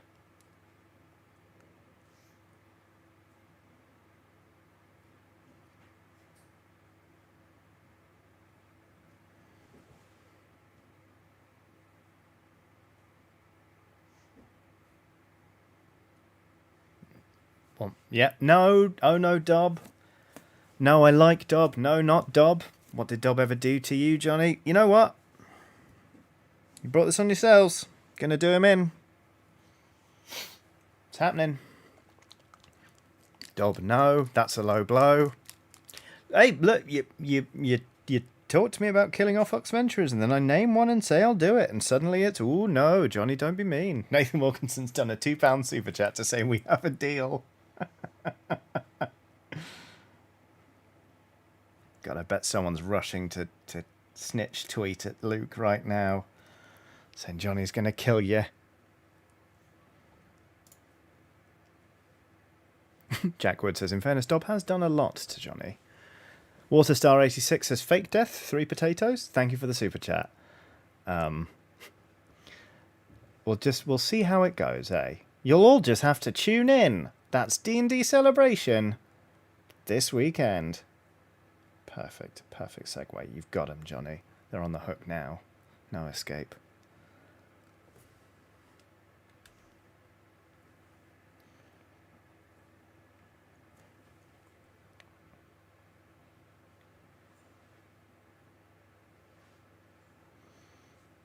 That's how you grow a viewership, mate.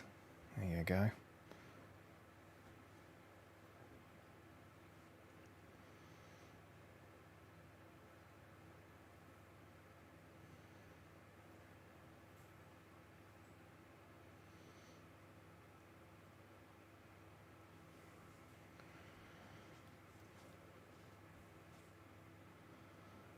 Oh god, so many super chats coming in.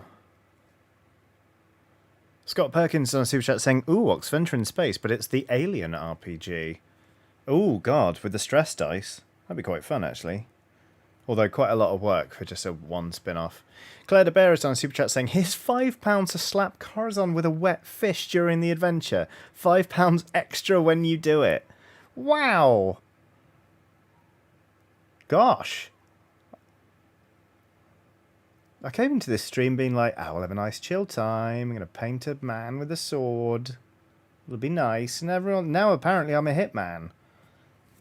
And everyone's very keen to employ me. I must be a good hitman. Hit person. Titan Uranus has done a super chat saying, at least Luke will have a chance to get his own back in Blades in the Dark. That's very true, isn't it? Didn't think about that when you forced me to try and kill Luke, did you, chat? Now it's going to happen, and it's all your fault. Peter Fisher has done a super chat saying, to make it Merowyn's fault. I mean, that would objectively be funniest. Trey Zen has done a super chat saying, in fairness, Dob is the one cursed to rise from the grave as an undead, so he's a sensible death target. True enough. Gosh, this got real, didn't it? And I thought if we take a little break, it'll reset chat, and they won't be quite so off the wall. What a fool I was.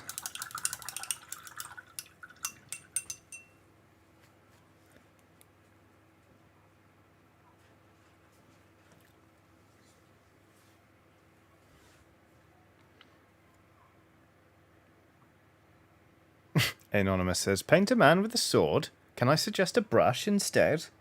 Very good. I do. West Coast Weaver says, when did you last see an alcohol pun, though? Very, very good point. Yeah, no, we were successful in that endeavour, so that's fine, isn't it? I am going to finish this beer and open a new one, though.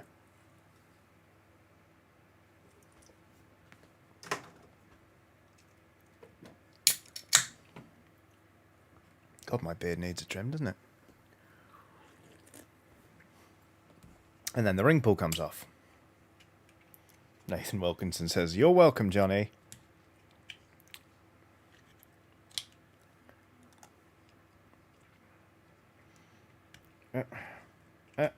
Come on, ring pull. Ow, ow, ow. Ow. Trey's End's done a super chat saying, "Quick break resetting chat. You do know your audience, right, Johnny?" Yeah, but I also, I try and believe in them, you know? More for me, but... Here we go. Tom Island says, "Any song or band recommendations from Johnny or chat? I recently heard Meet Me at the Altar. Loved them. Now want to find more new things." Good question. Go for it, chat. Let's absolutely blow up Tom Island's iPod Shuffle. If indeed Tom has one. I really like the new Slothrust album. That's brilliant. I'm actually clicking through Spotify right now to find something new to play.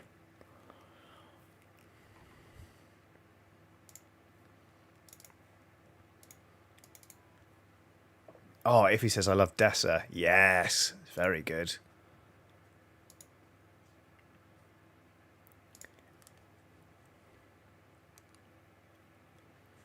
Here you go. I'll drop the playlist I'm listening to a lot at the moment. There's a Spotify playlist for you all. You're welcome. I make an autumn playlist for myself every year, and this is the latest iteration, which is mostly downbeat songs.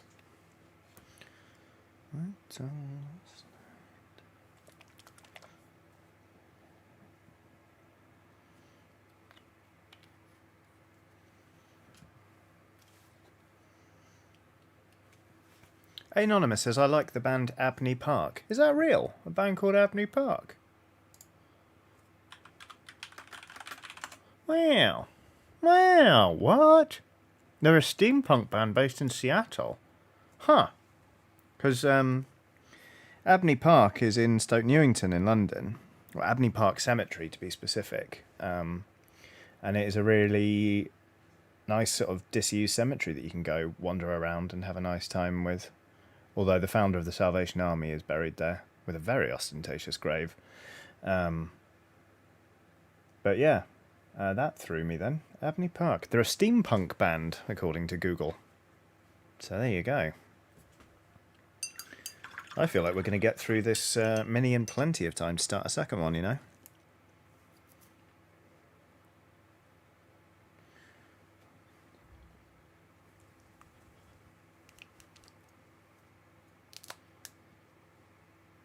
They Called Her Babylon says The Weaker Thans. Yes, please. First dance at my wedding was to a Weaker Thans song.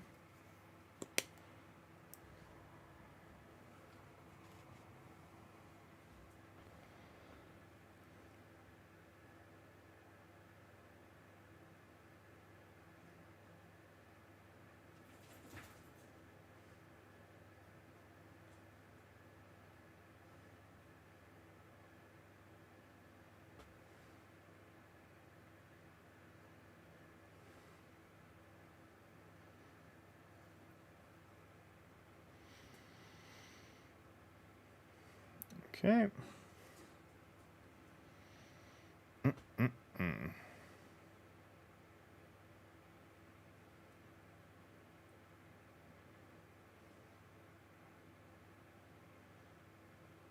A lot of fun band recommendations going on in chat. Good taste, you lot. Well done.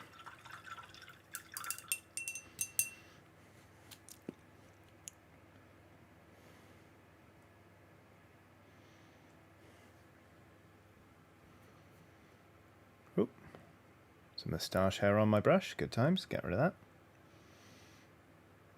Sorry, I realise I'm talking less at the moment, but number one, you seem to be doing fine amongst yourselves, talking about bands, but also it's getting to that point where I'm trying to do smaller details.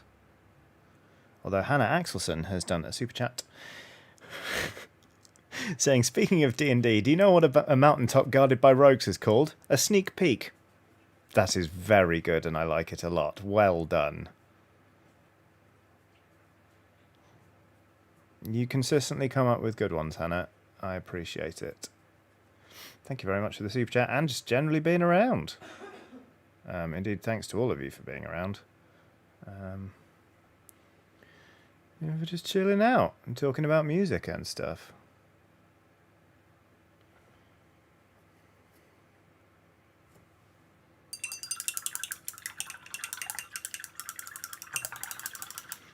Getting close to being done on this guy, actually, to be honest. I'm going to do some very small sort of leather layering on the boots here. I want to work a little bit more on the jacket and then highlight the face. But apart from that, yeah, skin, jacket, and leather, and we're done with this guy, which is exciting. Going to go straight in. Let's get this bit out of the way first, shall we? Oh, no, wait, we've already highlighted the face a little bit. Yeah, we have. And we need to go in with a slightly lighter colour then. Quite forgetful today, it seems.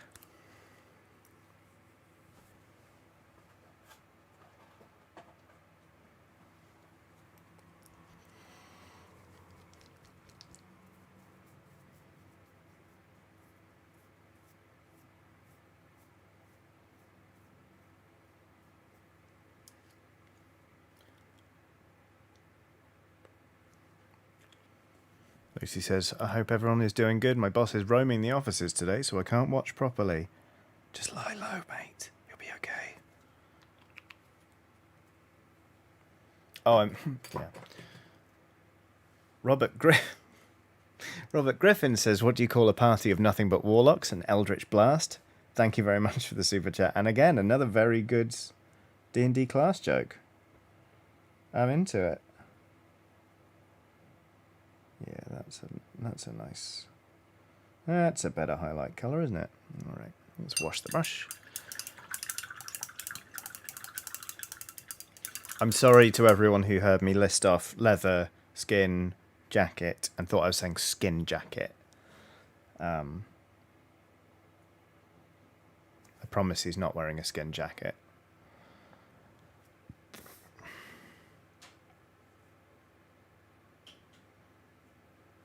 Ooh, that's too much.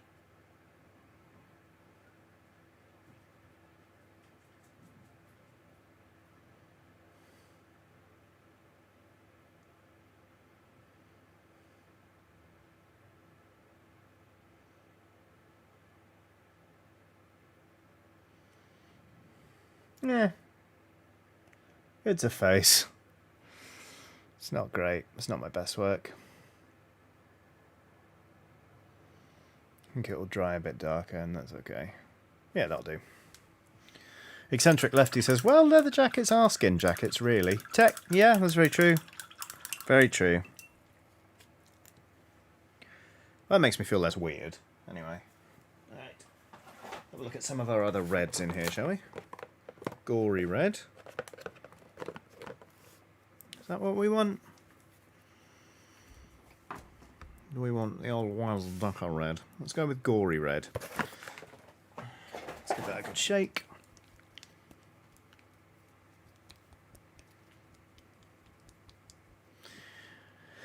West Coast Weaver says, what do you call a party of bards? A choir. Don't forget to tune in for more crap puns.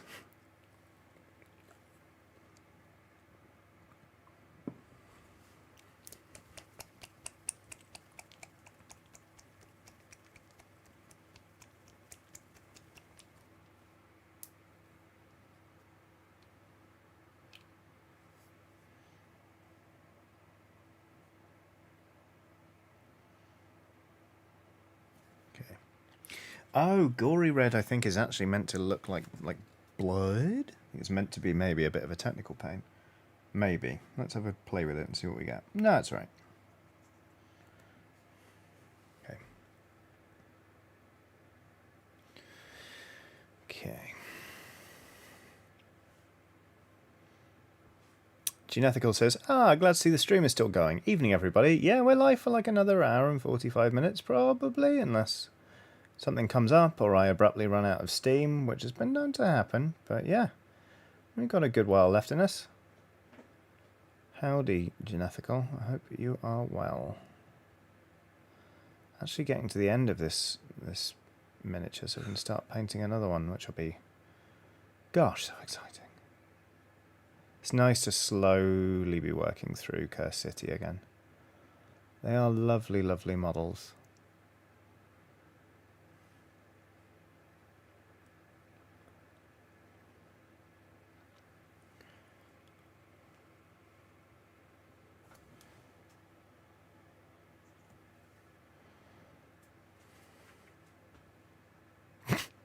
Skills loading says, stolen pun, but a party of clerics named the Amen.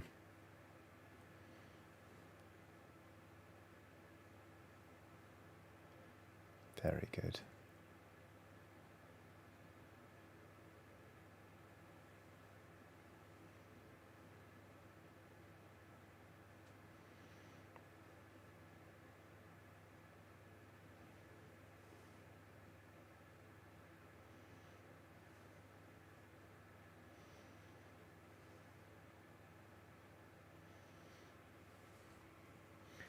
Laid up that red a bit more. I'm going to do one more red colour on there, sort of a brighter one to just hit the very lightest highlights.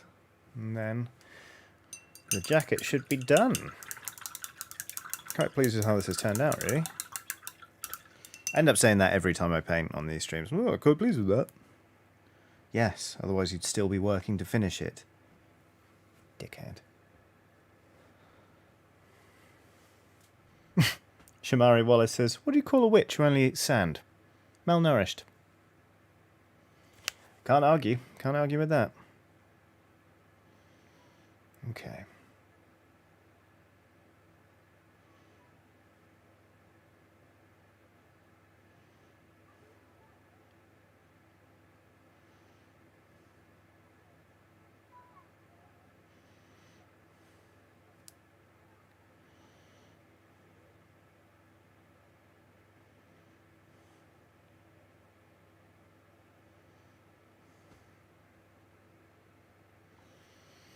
Desert Croft is on a super chat saying, just recorded my first paid audiobook narration today, brackets, I didn't write the book, and wanted to say, Johnny, thanks for the inspiration to get out there and do what I want, not just what pays the bills. Amazing! Recording your first audiobook sounds brilliant. Congratulations, and thank you very much for the super chat, that's really kind. God, yeah, I'd love to know what your voice is like. Smooth, I imagine. I hope you had a great time.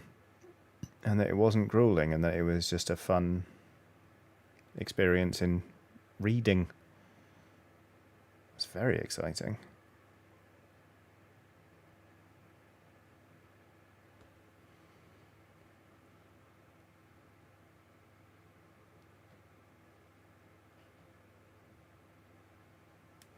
Alright, that's the boots. Let's do this glove.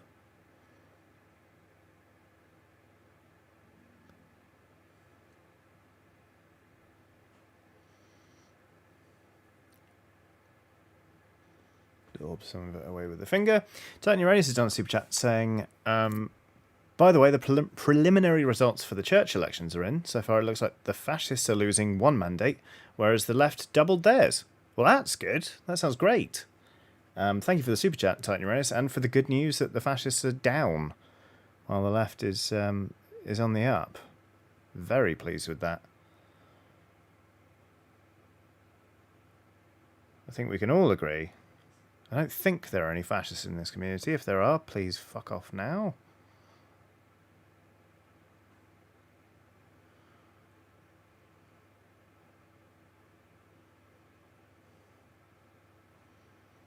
Same goes with let's engage the fascists in the marketplace of ideas centrists.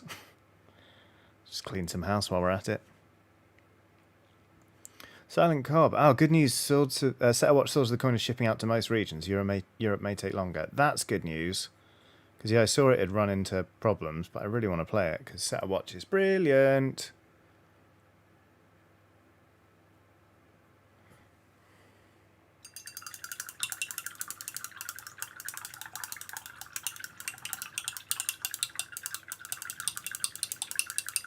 So, the face done. Well, that did calm down quite nicely, actually, that paint.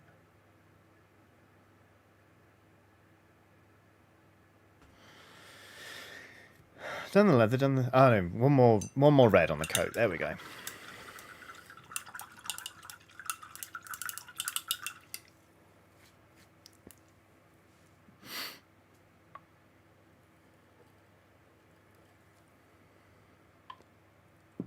Yes. Lucy says the duelist doesn't look like Santa anymore.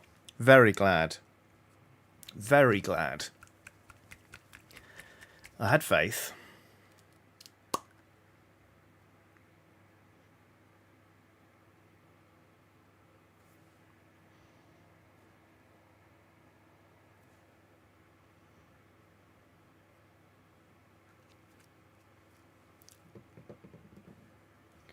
Do. Right, after this we're going to paint a dwarf. So that'd be nice. Or at least start painting a dwarf. Oh, Emma Benson says, oh, I liked Murder Santa. I'm sorry, Emma. Can still be Murder Santa in your heart. It's just Murder Santa's undercover as not Santa. Because Santa, pretty recognisable. Cody Wilson has... Hey! Cody Wilson's done a super chat saying, got offered my dream job after interviewing. Cheers. Congratulations. That's amazing news. Very pleasing. Daniel Winecrest says, hello everybody. It's been a while since I've caught one of the painting streams. Hello, you. I hope you're well. Has been a while. But it's nice to see you in chat.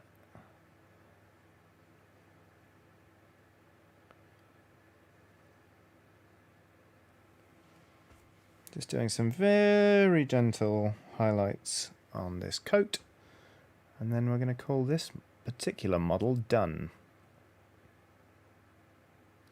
Because I'm not trying to win a golden demon here.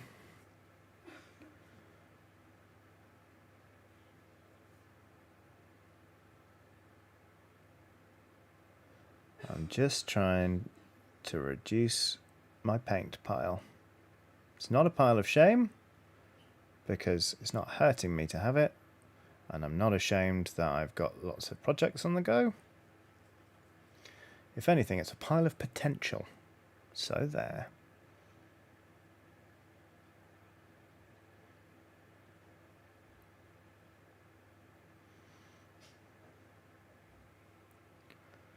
Right. I think... Pickled Alice has done a super chat saying, I'm going to be running a Vampire the Masquerade campaign soon. Can't wait to create some weird, eccentric, and of course spooky immortals. I have never played Vampire the Masquerade, and I've heard very, very good things. I've also heard that there are, elements of it that haven't dated well, and has the new edition sorted that out? I think that's what I've heard. But lots of people I know really love it, so I'd love to give it a go sometime. Right, here we go. Here is whatever he's called, Emilio Van Got a Sword. I don't know. From Curse City. I'm quite pleased with that for like 2 and a bit hours work. Here we go. He's got his sword. I've not done any more details on the face because sod it. But that's how he's looking. There we go. Linon says an immortal spooky sounds exhausting. Admittedly, that was very funny, but come on. Right, let's reset the focus and introduce you to the next miniature we're doing, which is this guy. He's a dwarf, he's got a backpack, he's ready to party, and he's Kharadron Overlord. So there we go. Oh no, it wasn't Will who said that. Oh no, wait. Yeah, wasn't me. I did nothing. I'm not responsible for Linon Spooky. I know, Will. I wasn't coming after you, Will.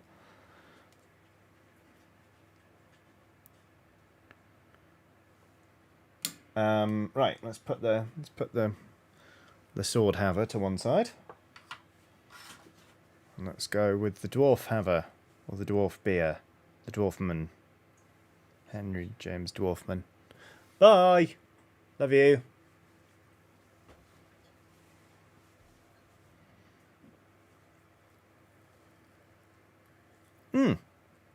Daniel Winecrest is currently painting some Death Corps. Cool.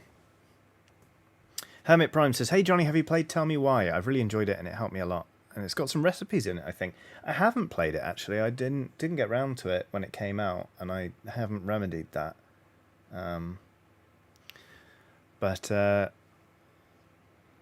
never say never. I might get round to it eventually. Right, how are we painting this guy? I think we're going to do this subtly in the same colours as I've done my Blood Bowl team, and the same colours I'm slowly going to repaint my Age of Sigmar Kharadron Overlord's army in, which is to say Rebel Alliance pilot colours, orange, cream and brown. So there we go. Yeah, we'll go for it. Alright, let's get a bigger brush out, because this model has some fairly chunky panels.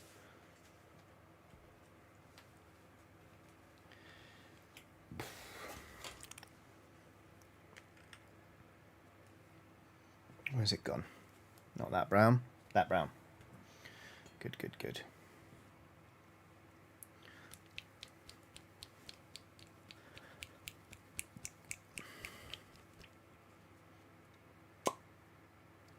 Pop.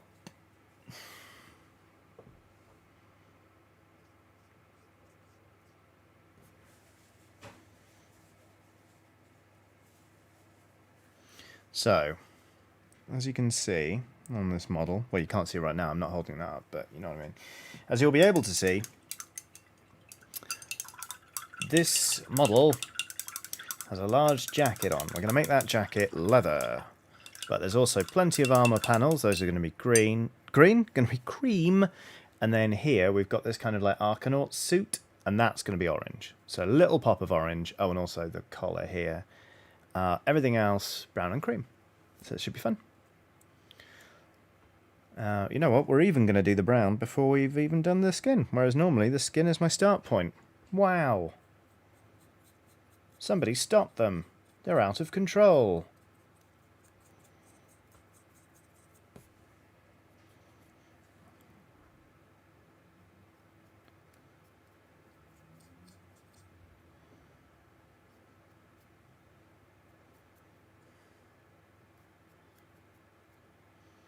Oh, fun. Okay, yeah, I like that. This bit here, I wasn't sure what that was. I think that's the jacket sort of... Yeah, it's the jacket sleeve rolled up a little bit, which is nice, because that means that can be orange as well. Another little pop of colour down there. And then it means that I can make the gloves a different colour entirely, so that's good. Tiny Rona says, does the model have sexy sock suspenders, or do mine eyes deceive me? Oh, I see what you see. Sort of see what you mean. Those are not suspenders. No, those are like metal pneumatic rods. Because this guy's wearing like weird mag boots. Because normally he's a sky dwarf who flies around and like is sort of wearing not power armor but powered armor. If that makes sense. Shouldn't have done the coat first, but oh well, we've started. So I've started, so I'll finish.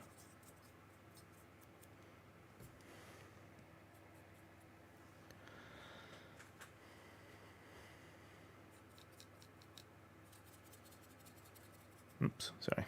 Get that back in shot.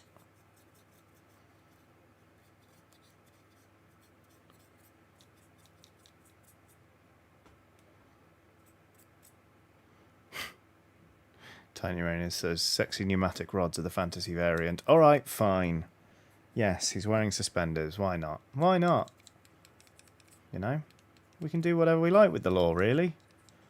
Apart from, you know, try and profit from it, then we'll get sued into oblivion. But, you know, trying to paint the inside of this coat behind the leg, which is proven to be a mild pain. Declan Roberts has done a super chat saying, hey Johnny, I've loved your work for a long time and had enough fake money from getting Google... and had enough fake money from letting Google mine my data to send some your way. Thank you very much. That's very kind. Thank you for your support over the years, as you mentioned, but also for the Google mining money, the Google mining. That's very kind of you. Thank you. I really appreciate it. I hope you are well. I'm good. I'm daubing paint on a dwarf, which is one of my natural states of being, it feels like.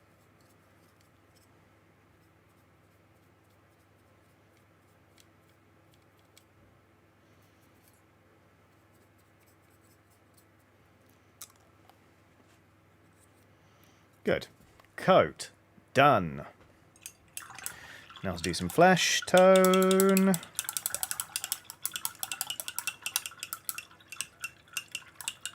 Oh no, that's not a pneumatic rod. That's a key. Here, look. See that? It's a little key.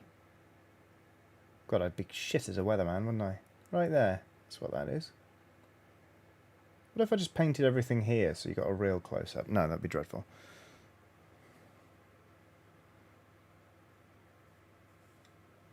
Come on. Ah, there we go. Gene Ethical says, is it a sexy key? It's the key to the greatest treasure in all the land. Darling, it won't open. What? Right. Oh, crunch. We need Troll Slayer Orange.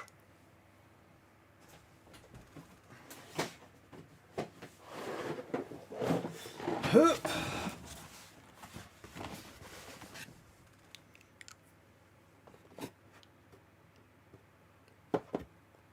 Huh. I didn't know I owned this. Troll Slayer Orange. No, we need Squig Orange. Squig Orange. Don't worry, everybody.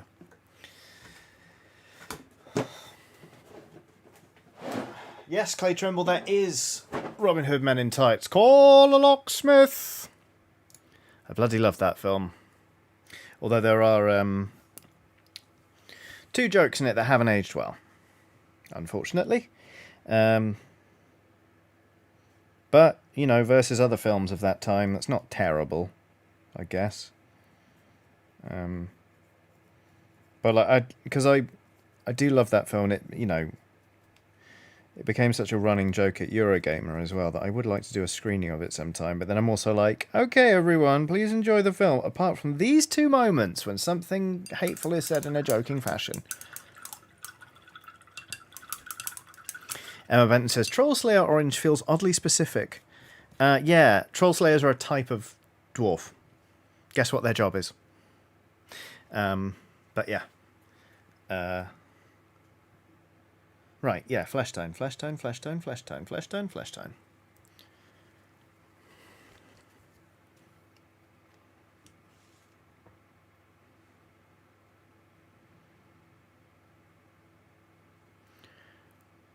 Cheerful Spider asks if I've tried any vegan leather. I haven't, actually. Because I kind of already owned a leather jacket and leather boots. I'm a bit like, well, I'm just gonna keep wearing them. You know, probably sends a weird message, but at the same time, it'd be weird to throw them in a bin.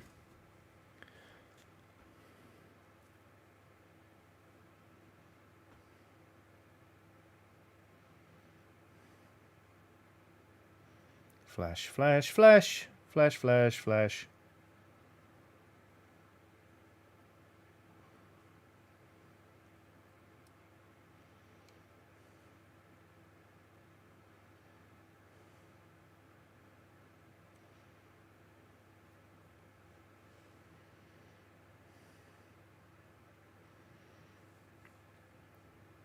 Ah, everyone's trying to guess what a troll slayer does now.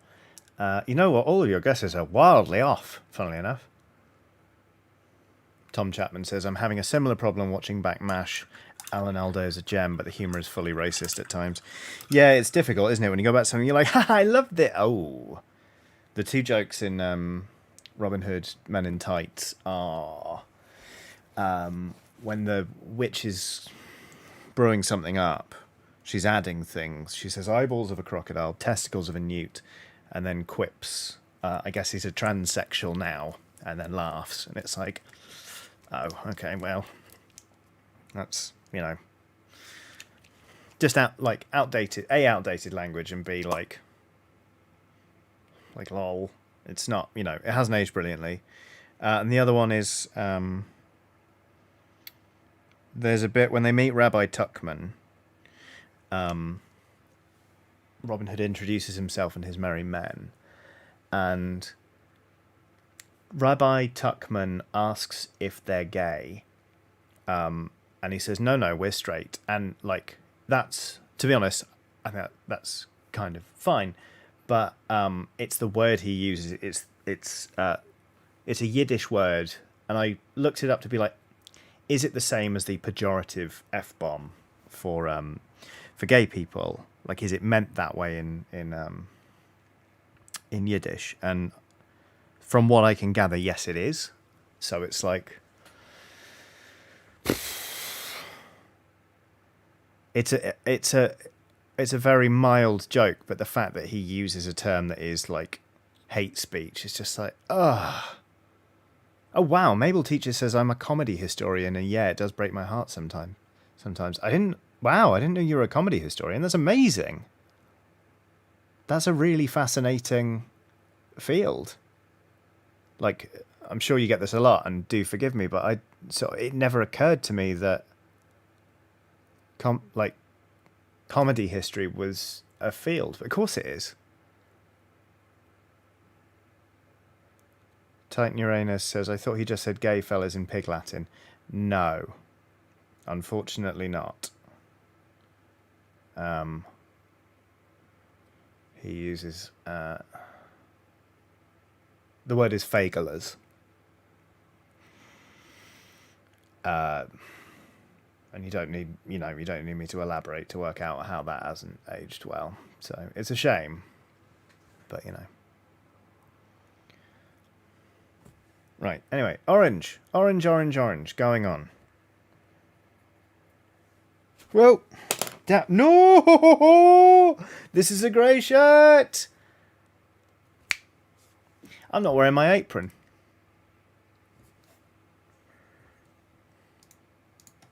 Damn it.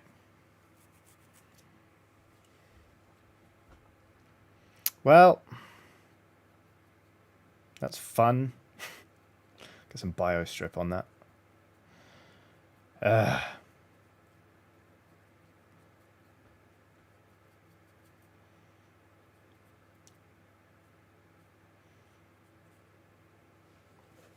Farah WJ says, oh no, I've only just arrived and I've witnessed a tragedy. Will says you want to invest in some isopropyl alcohol. Get that right off. Oh yeah. I've got some of that right there. Give me a sec. Finished getting paint on his shirt. See how he likes it. Probably likes it just fine. He's looking sharp. Here's how he's looking so far. Jack Wood says, right, I've got to go make dinner. Been a nice chill time. Thank you very much for being here, Jack Wood. I hope dinner goes deliciously. And I'll catch you very soon.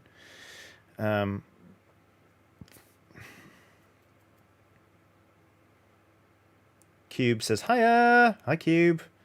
Will it wash out, says Arcadia. Well, I'm going to get some rubbing alcohol on it now, so let's see.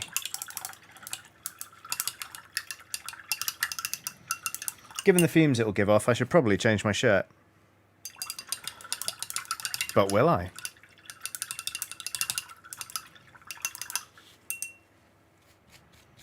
Stephen Roger Benson, I'm glad you enjoyed the joke in the description of this stream.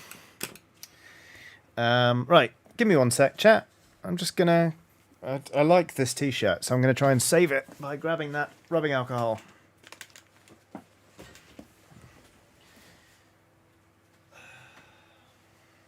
Here's something, right? Here's something that bothers me a little bit. Is this isopropyl rubbing alcohol. Rub and massage lotion. And trust me, you don't... If someone was like, do you want a massage? Here comes the rubbing alcohol. I would tell them to get the hell away from me. You're like, what? No! Right, we're going to dab. We're going to dab this. We're not going to dab. We're going to dab the alcohol on.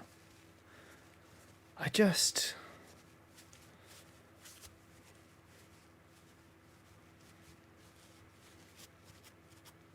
Why would you like, hey, do you want to, do you want to, yeah, like Cube says, dry your skin out something fierce. Like, hey, do you want to really dry out your skin and find every single abrasion you didn't know you had? Come here. Do. Debbie says, rub and dab and massage. What stream is this? It's the Johnny's spilt paint surprisingly high up their torso, actually, while painting. Oh, I didn't dab, I rubbed. And now needs to get paint out of their shirt quite quickly. Oh no, that was a bad idea. It was a terrible idea. It did work down there, though. Down on the lower stain of my t-shirt from paint, which looks like a lot like a cock and balls, doesn't it? I'm not going to escape an innuendo on this one, am I? I didn't guess any rubbing alcohol on my crotch, if that's the joke we're going with now.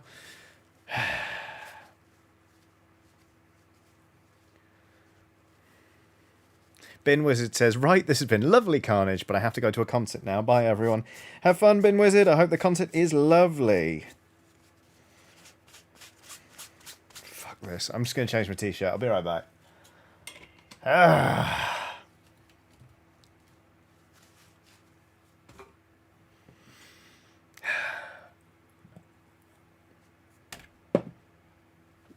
It's not coming out right now. Right. Stay right there. Oh, there's a t-shirt right here. Never mind.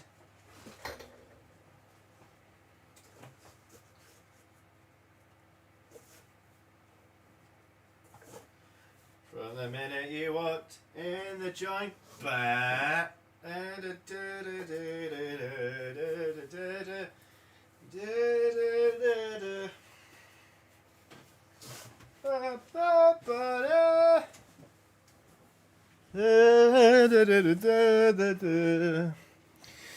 Quite often tipsy, always anti-fascist. If anyone's wondering what this reads, it's from Hate, the Hackney area tabletop enthusiasts, one of the best Warhammer clubs going. Okay. Don't forget the apron. Oh yeah.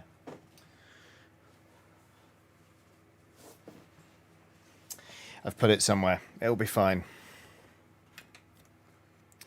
Apron up, JC. Apron. All right.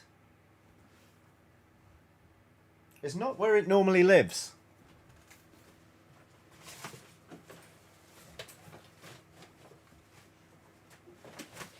No, we're just going with it. Just going with it. I know apron, but I can't find it. We're just going to paint. It's going to be fine.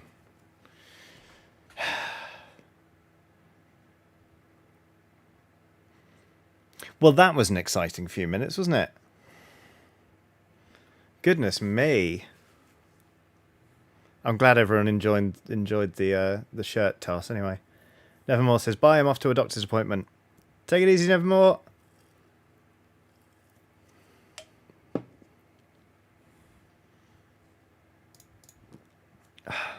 All right. Well, time to paint a bunch of cream on things, I guess. Oh, no, wait, a bit more orange. I'm going to go to a smaller brush.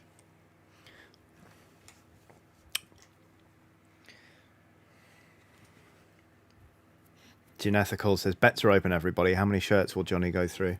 To be honest, this t-shirt's so worn out, I mostly wear it as pyjamas now anyway, so... It's fine.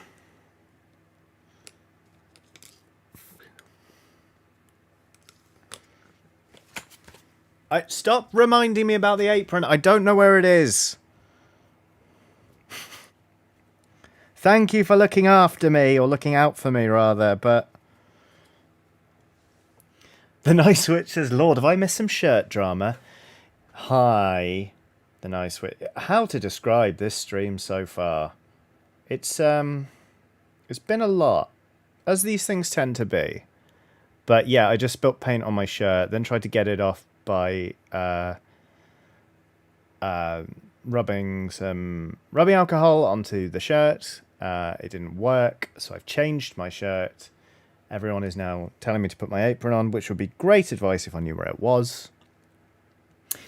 Take the ring pull off you can. Already done that. Drink more water. Stop it, everyone! There's been a lot of accidental innuendo. Chat's been relentless, basically. Absolutely relentless. But good fun. They've been good sports. How are you, the Nice Witch? I hope you are well.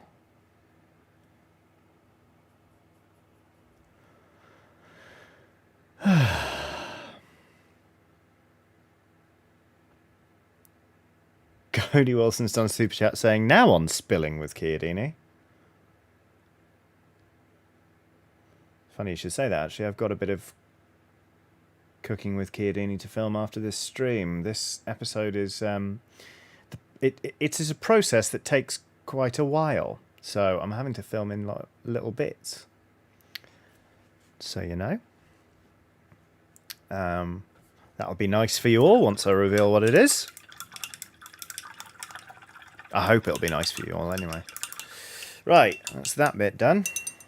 Now, it's back to everyone's favourite colour, cream.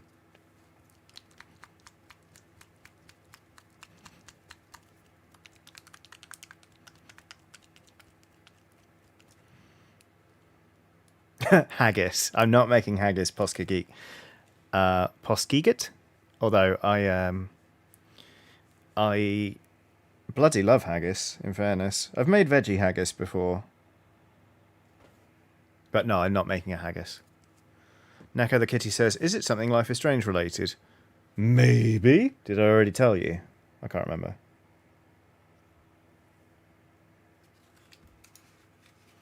Maybe it is. Neko the Kitty. Maybe.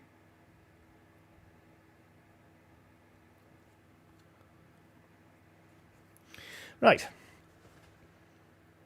I'm really pleased that I came up with this colour scheme for the Keratin Overlords, because ordinarily it's like 3 different metals that you have to paint onto all of their gadgetry, and it takes forever, and you've got to be super neat with it.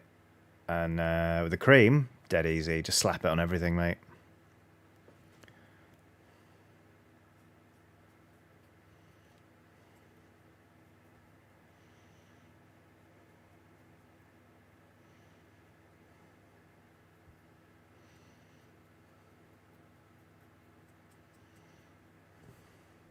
Oh no! There we go! Sorry. Gosh.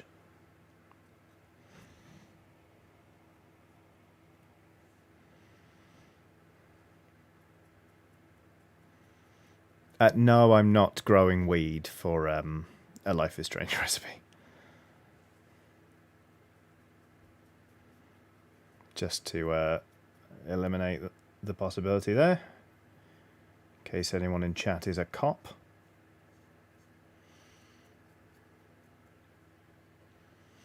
Yeah, we're going to paint everything cream. Sod it, why not? Why not, eh? Normally do the axe blade silver, but no! Cream!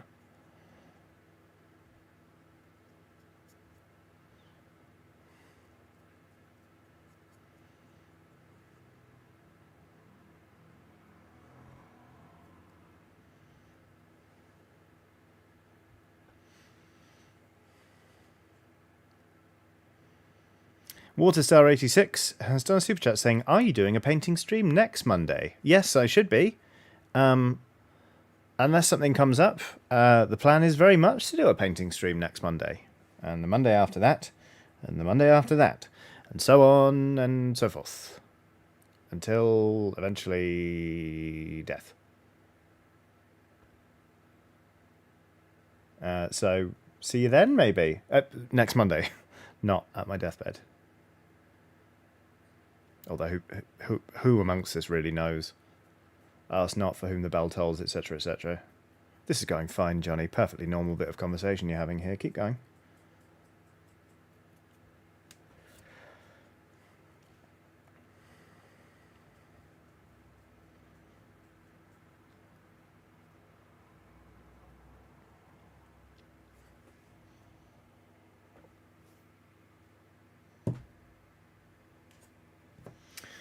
That was a fruit fly.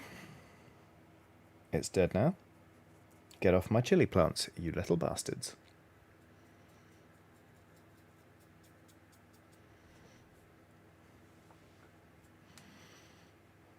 Debbie says, existential crisis activated. Welcome aboard. Not really a stream on this channel without at least one, is it? Aoife Byrne has done a super chat saying, I find these painting streams very soothing for my soul. Thank you very much. I dare say that the topics of conversation aren't always soothing, but I feel like the way in which we carry ourselves can be. So that's nice.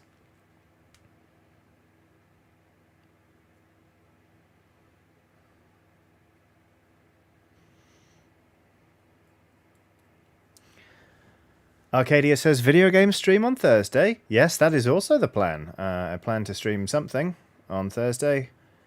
And then the Thursday after that. And the Thursday after that. And the Thursday after that. Etc, etc, etc.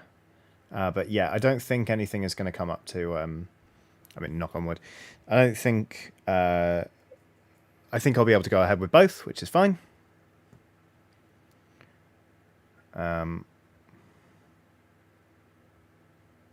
So there we go.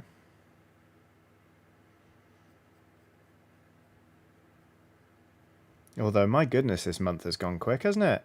Terrifying.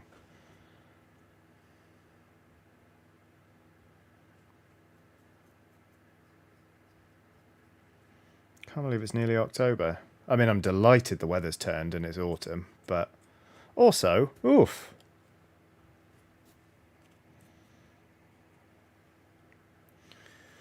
Cream, cream, cream. Painting the cream.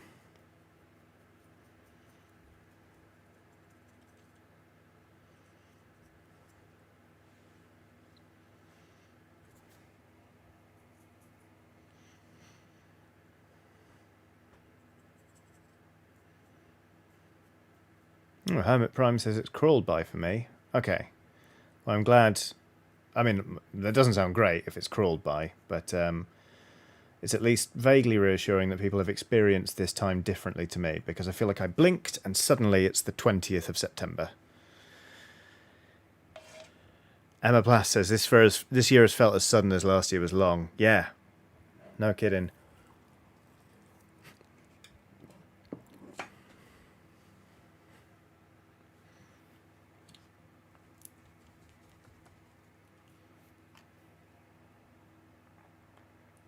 Emma Benton says, please don't remind me it's almost October, lol. It's going to be fine, Emma. It's going to be wonderful, actually. And the best thing is, you're going to hit a point where you're like, oh, there's nothing actually left to plan. Now I just have the day. It's good.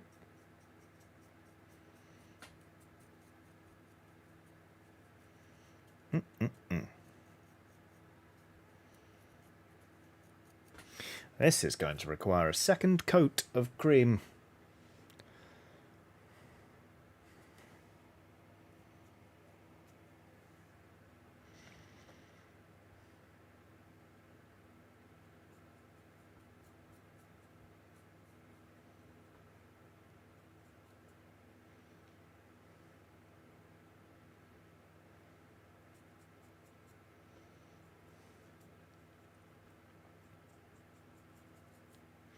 Arcadia says, October, the EGX and MCM month. A busy month. I know. No kidding. It's going to be weird to go to both no longer as an employee of the company, to be honest. It means that I'll be a lot fresher for the Oxventure shows, I dare say. But, gosh.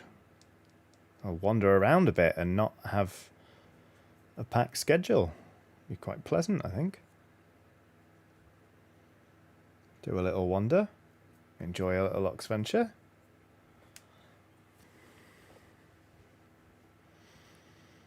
The Nice Witch says, honestly, I'm just really excited to get the electric blanket out. Oh, yeah.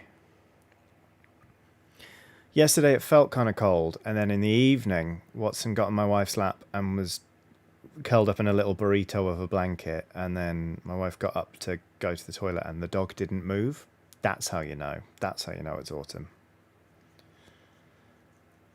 It's this change though, just in the temperature of this flat has been amazing. Like the last 2-3 weeks, it's been 26 degrees indoors, centigrade, obviously, when we've gone to bed. So like at night, it's warm in this flat. It's very well insulated and obviously doesn't have air conditioning. But last night, like I was under the covers. It was great. I was wearing a t-shirt. Oh, it's so good. Love this time of year.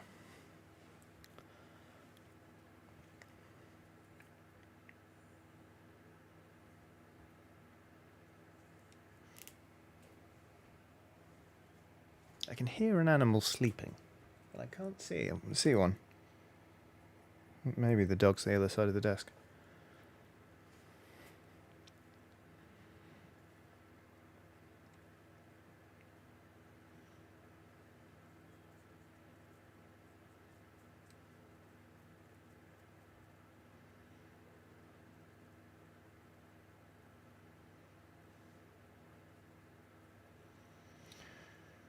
Cream. A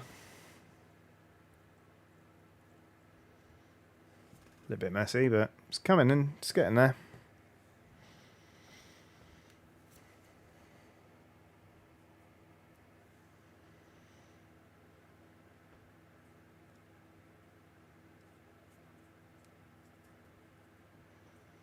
Debbie says it's spring in Australia. I suppose it would be, yeah.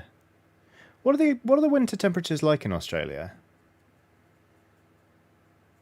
I've never been, so I sort of have no sense of sort of scale for what the cold end of Australian weather is like.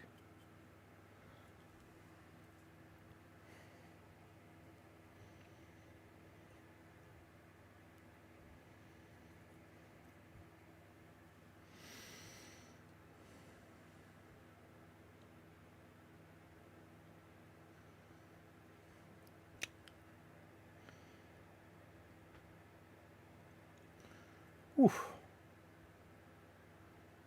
There's a little pipe you can maybe just see coming off this moustache that actually goes all the way around the back of the collar. It wasn't the easiest to paint. I've not done a brilliant job, but we sometimes get down to 0 degrees. Oh, okay. Depends on which part you're in. Western Australia doesn't really get any snow. Mostly 15 to 20. Oh, okay. Yeah, right. Thank you very much for satisfying my curiosity there.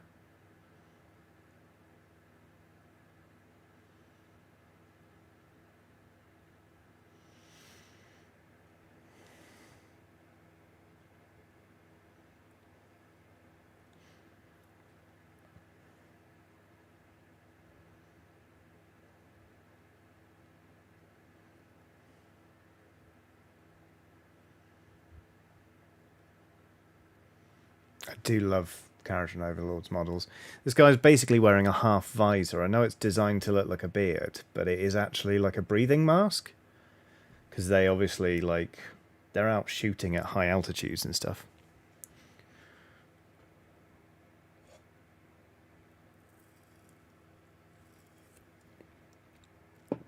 Effie says it feels colder than the UK 15 to 20 because it's drier and less humid. Yeah, I can fully believe that.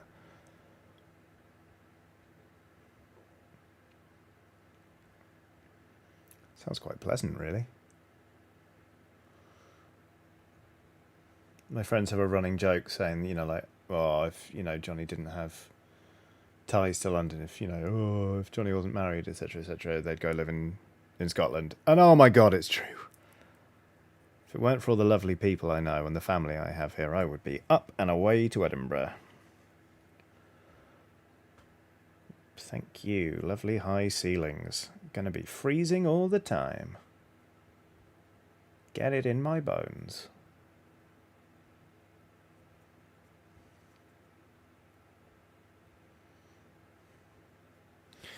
Oops. So.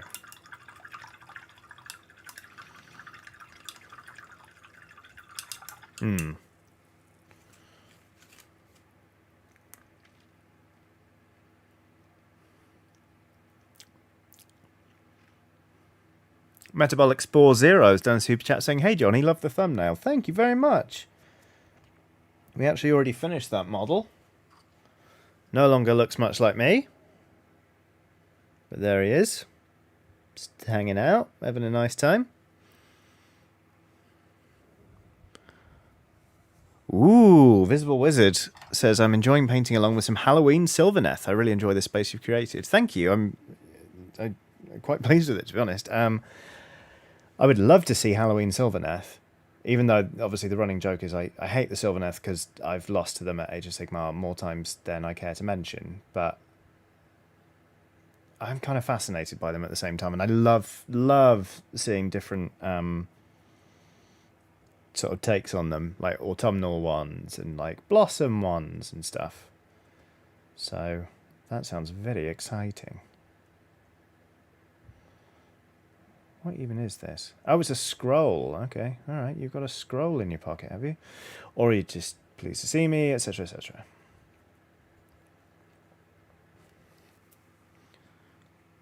Okay. Titan Uranus says, "I bet that duellist writes a mean letter." Oh yeah, you just know he does. No question. Oh, Metabolic Spore says it looks better with your face, I think. Thank you very much. That's very kind. You flatter me.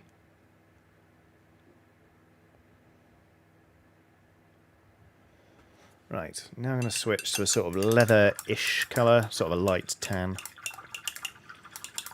Visible Wizard says, "I fully sympathise with the worst. I'll be sure to send pictures." At least you know you're the worst. You know? Bloody trees.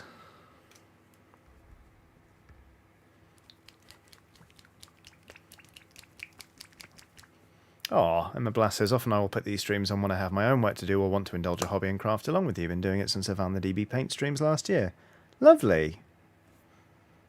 That warms the very cockles of my heart, so it does.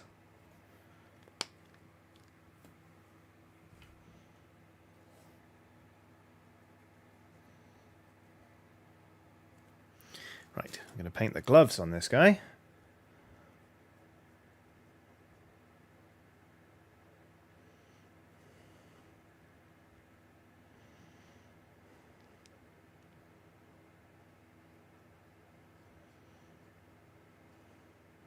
Honestly, God, the more I think about it, and because I'm listening to my autumnal playlist, the more excited I am for autumn. Bloody wonderful. Watson was really confused this morning. I took Watson for 2 walks today because she woke me up at 8 in the morning. And I was like, "All right, you need the toilet." We went outside and she started to pull one way. Started to walk one way. She wasn't really pulling. To go where we normally go just to go to the toilet in the morning. And I was like, "Nah, come on." We went to the woods. And then I went to the woods again to go to the toilet before this stream. So she bombed around with a stick twice today. She's having a great time. I already told you this, didn't I? But it's worth talking about anyway, because I fucking love autumn. I hate going outside in summer, but in autumn it's just like, yes, please, here I come. Where are you? I'll come to you. And so on and so forth.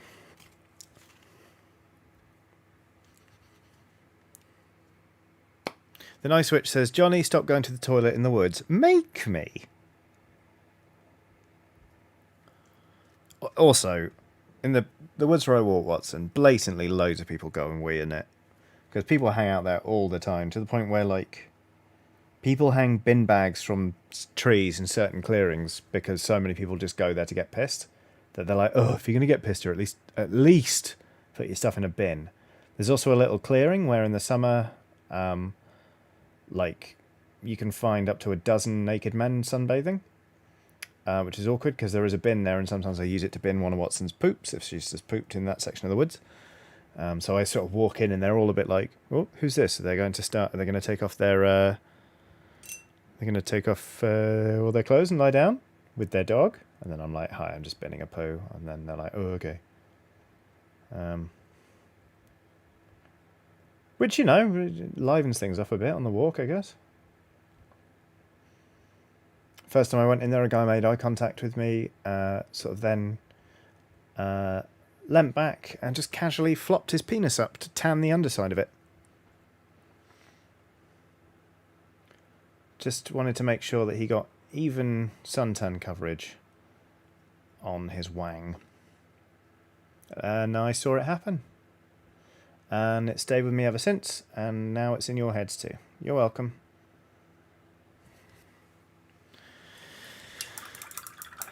Yep.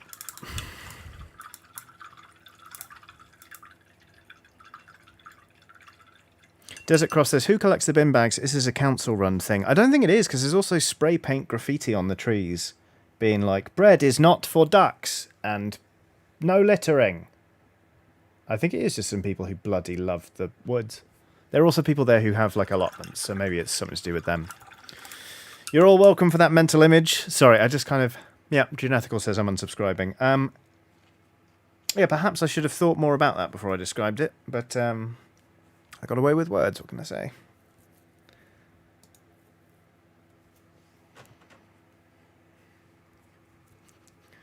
EA122 says, hi everyone, hope you're all well. You've arrived at a strange time in a strange stream, I'll say that much. It's been a wild ride. EA122 says, wait, bread is not for ducks? No, it's not very good for them. You should feed them grains. Or, you know what, ducks and stuff bloody love peas, so they do. Cheerful Spider just did a super chat saying, you've just taken the sentences I never thought I would hear prize for the entire year of 2021 with an aubergine emoji. Thank you very much. I came into this year really thinking, this is the year. I believe in myself, let's do it, let's make it happen. If you've never seen ducks eat a bowl of frozen peas, you should look it up on YouTube. It's a delight. They're like furious little typewriters, just like nom, nom, nom, nom, nom, nom. It's great. And then the water they leave behind is surprisingly filthy. I mean, I guess like if they're in a pond all day and like diving down with their faces to like eat whatever's on the bottom of the pond, then it would be that way. But still, every time it surprises me. Christopher Needham says you should only ever feed ducks smaller ducks. Good to know. Okay.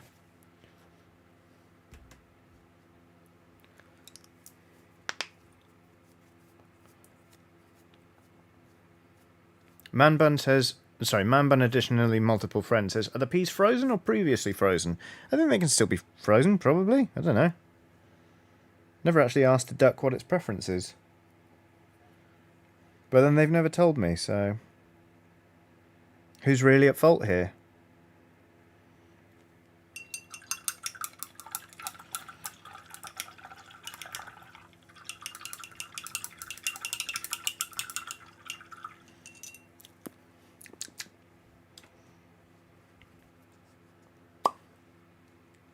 Burrito says, have you ever been interested by working in radio? I know podcasts are similar. I think you make a great host. I very nearly had a sort of hour-long weekly radio program on London Fields Radio, but then it fell through.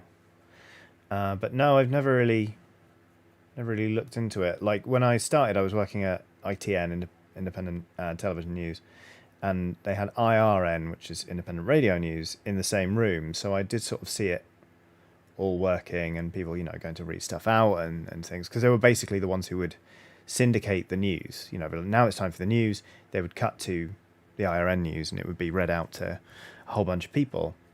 But I never worked on that side of the room, so it's certainly interesting, and I'm, you know, be kind of fun, but you know, kind of put my eggs into one YouTube-shaped basket, didn't I?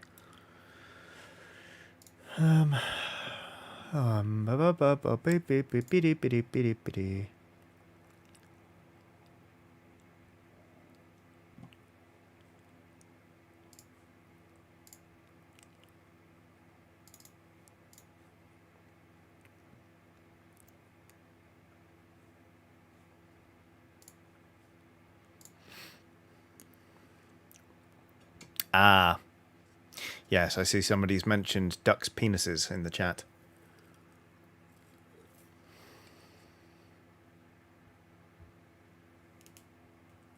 What's your favourite Simpsons episode? Go. Let's get out of this hellhole of a chat cul-de-sac.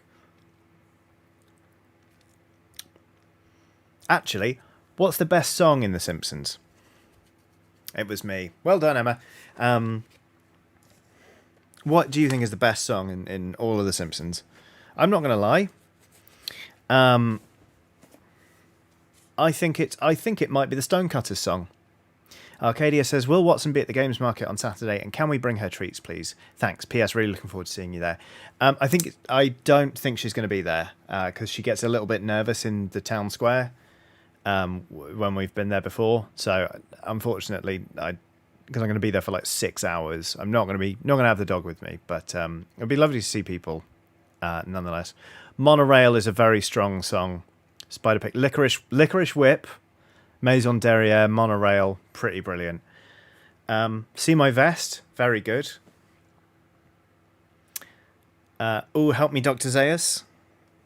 Yeah, God, there are some really good ones. I just really love Who Controls the British Crown? Who Keeps the Metric System Down? It's absolutely hilarious. But then I do know the entirety of See My Vest. It's like locked in there. Mr. Plough, it's good. The Shy By guy says Sideshow Bob singing the entire score of the HMS Pinafore. Yes, please. Lovely. The Barbershop Quartet songs and episode, since they called her Babylon. Absolute classics. Isn't it weird how no one's bringing up more recent episodes? That's so strange. Like, oh my god, is The Simpsons not good anymore or something?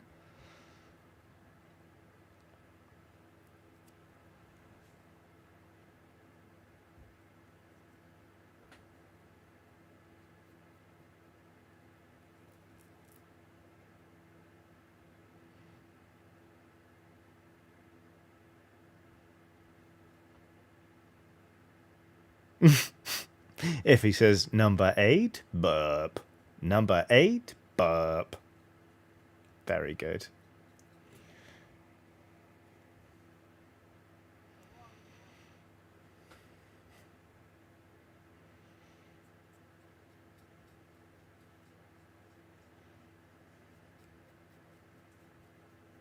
Talking of songs involving the metric system, if you've never heard Lord, It's Hard to Be Happy When You're Not Using the Metric System by Atom and His Package, I can thoroughly recommend it. It's a great song. I can recommend it if you have heard it. Big fan of that particular little ditty.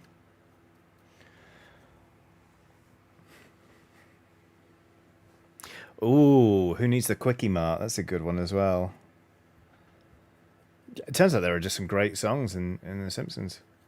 I really like it when there's a sort of point where cartoons just gain the confidence to do full-blown musical numbers. Like, Bob's Burgers has some incredible songs that come out of absolutely nowhere, and all of the animation is wonderful. It's just great, and it's like, you don't see that stuff in the very early seasons, the very early episodes anyway, and then suddenly they gain the confidence and just go full bore.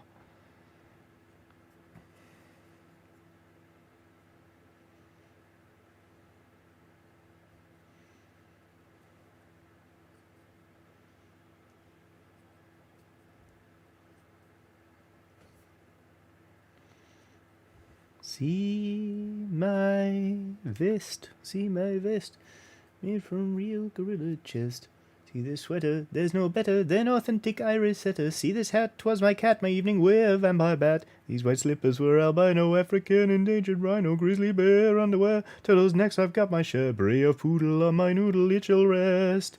Try my red robin suit, it comes from Bristol too. See my vest, see my vest, see my vest. Like my loafers, former gophers, it was that or skin my chauffeurs, but a greyhound for tuxedo would be best. So let's prepare these dogs, kill 2 for matching clogs. See my vest, see my vest. Oh, please, won't you see my vest? I really like the vest. I gathered you. There you go. A couple of super chats. Just washing my brush. Alison Wasserbauer Vasabar? I'm sorry if I said that wrong. I mean, I've said it two ways, so one of them is definitely wrong. First time watching your stream, and it brought me down from a high anxiety point, so thank you. I was able to catch up on chores, and I'm now enjoying some tea and knitting. Oh, lovely.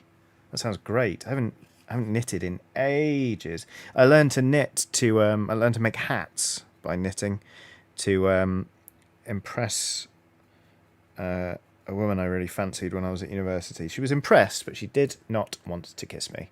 So that's fine. She got a hat out of it, and I learned to knit. And we didn't spoil our friendship, so it was actually a pretty good deal. Cody Wilson has done a super chat saying, can we get a Johnny Recommends series or video? I feel like I'm always discovering something I end up liking on these streams. I mean, why don't we just... I would rather just keep it to stream chat. I'd rather have it be sort of random and pop up as sort of a vagary of conversation rather than being like, today on I Recommend.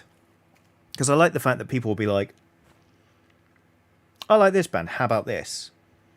You know, whatever. And to be honest with you, like, sometimes, I would say, like, most of the time, actually, I've got one or two recommendations, but chat always comes in positively clutch. So I think we'd just be trying to make a VOD out of something that's a lovely stream thing. We should by all means keep the recommendations coming, but let's let them live on the streams.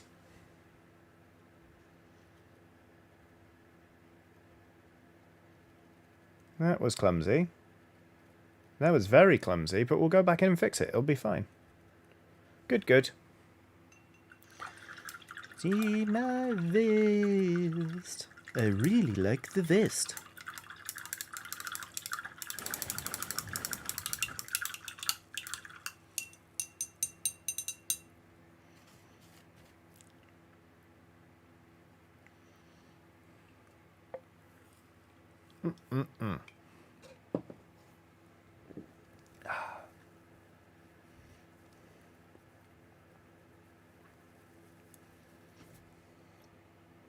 Just going to patch up a couple of bit more bits of cream. Wow, that was a turn of phrase, wasn't it? Couple of bit more bits of cream. Axe goose beef. Does anybody have any bottle of orange juice?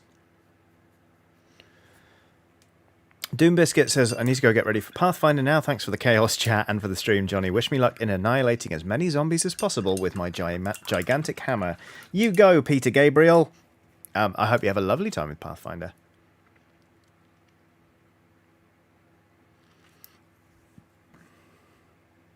Lisa's power plant protest song? I don't remember that. It's been so long since I watched The Simpsons because The Simpsons became so bad that for a while I couldn't even stand the old episodes. Like it made all of The Simpsons retrospectively seem bad to me, which is not fair, really, on The Simpsons, but there we go.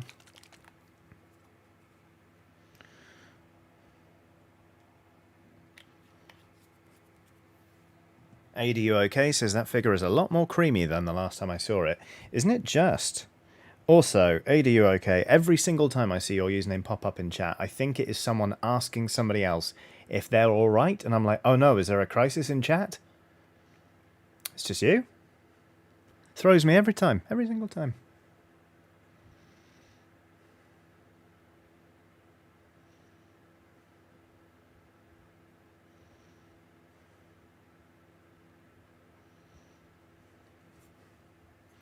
Yeah, it's painted the hat on the skeleton that this guy's stomping on, which is nice. A Chartreuse Goose has done a super chat saying, hey Johnny and lovely Skelly pals, have some money because after 3.5 months of COVID, I'm finally negative and got a job. Hope everyone is doing good. Congratulations, A Chartreuse Goose. That's some lovely news. I hope your return to the working world is a joyful rather than a stressful and unpleasant one. I'm sorry that any of us has to work to earn a wage, to be honest, but I'm glad that you are now free to resume things like work and just generally not having COVID. That's a boon, isn't it?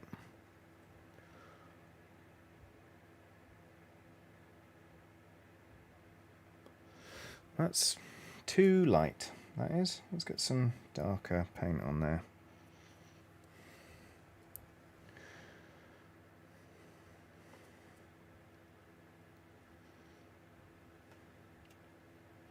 We Put the Spring in Springfield was a good one as well.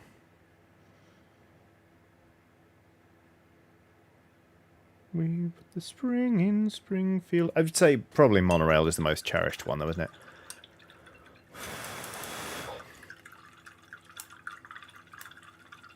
Oh no, if he says, okay, retiring the cross stitch for today, as that's the second colour I've come across that I forgot to buy. This sounds like one ambitious project. But hats off to you for just absolutely going for it. That's pretty rad. Right, so I need to tidy up some of the skin on this guy's noggin, and then sort of layer it up, and then we're going to shade this guy.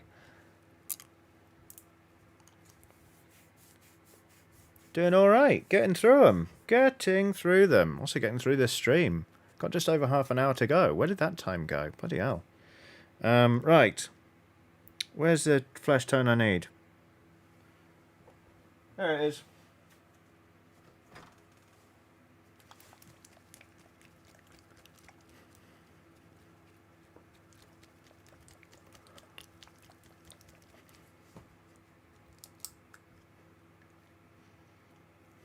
Oh wait, hang on.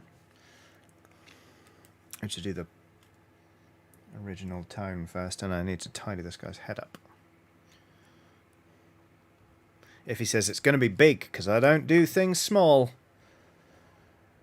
You go, you absolute titan of cross-stitch. Sounds intoxicating. Oh god, I need a smaller brush for this.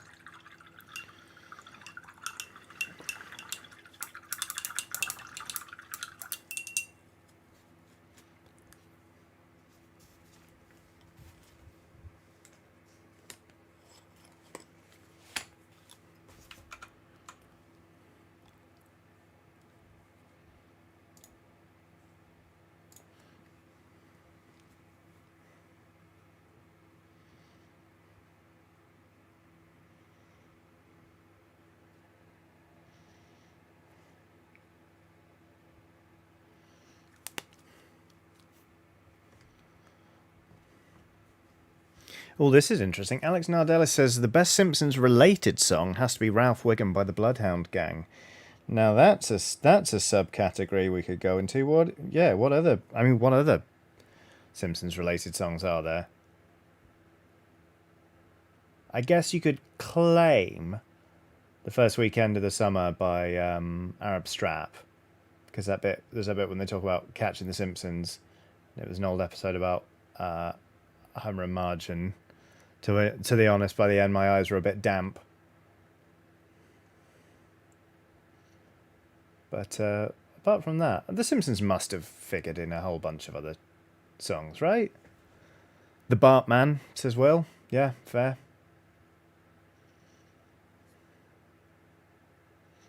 Oakley Dokley, All Flanders Metal. Yes, Chris Calvert. I completely forgot they exist. Absolutely amazing. Nathan Wilkinson says, got to go and make some dinner. Looking forward to the D&D stream, Johnny. And don't forget, we have an agreement. Thank you, Nathan. You've been absolutely wonderful this stream, as ever. Take care of yourself, and I will catch you very soon. Wink, wink, nudge, nudge. Dob off a cliff.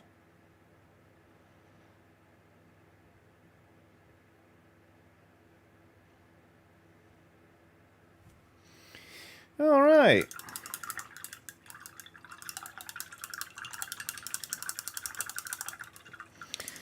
Now, to use Agrax Earthshade on all the bits that aren't cream, and Seraphim Sepia on all the bits that are. There it is.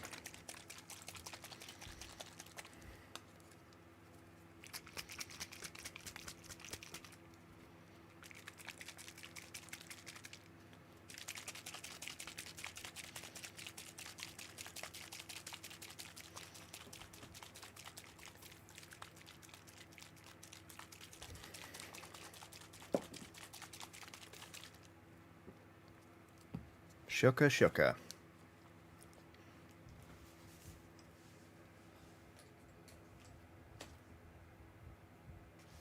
Excuse me. Debbie says, good night, Skelly Pals. Thanks for being your lovely selves. It's 2:26 a.m. here. Debbie, get some sleep. Thank you so much for being in the chat. Googly Eyed Skull says, I'm back and I just clocked the shirt. Yeah, so Googly Eyed Skull designed this shirt. I got squig orange on my grey shirt. Dabbed some rubbing alcohol on it.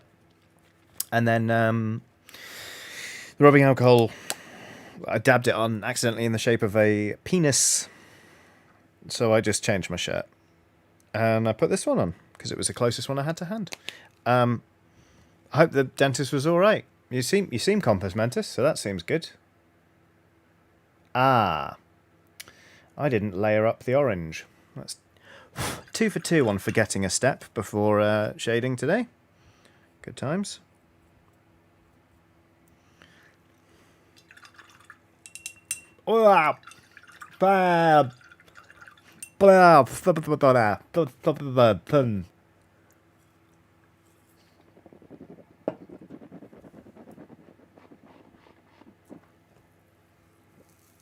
Oh, fuck.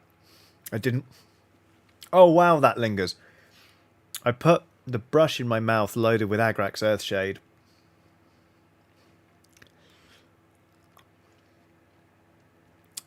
Before I washed it. And that tastes disgusting. Genethical says, actually, are you a night owl or an early bird, Johnny? Kind of both. I like getting up and being productive in the morning, but also I can stay up when I want to. I'm more of a day person than a night owl, I guess.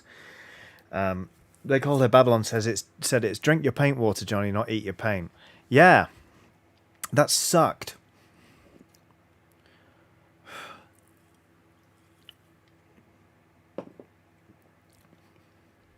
It's sitting right there at air.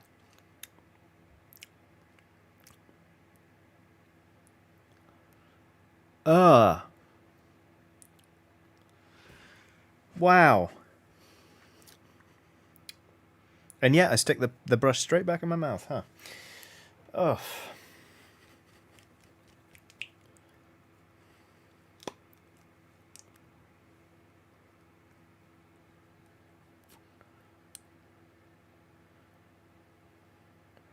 Oh, good. Googly says, I didn't even need to be brave. It was easy and painless. 4 out of 5, no lollipop. Good. Good. Phew.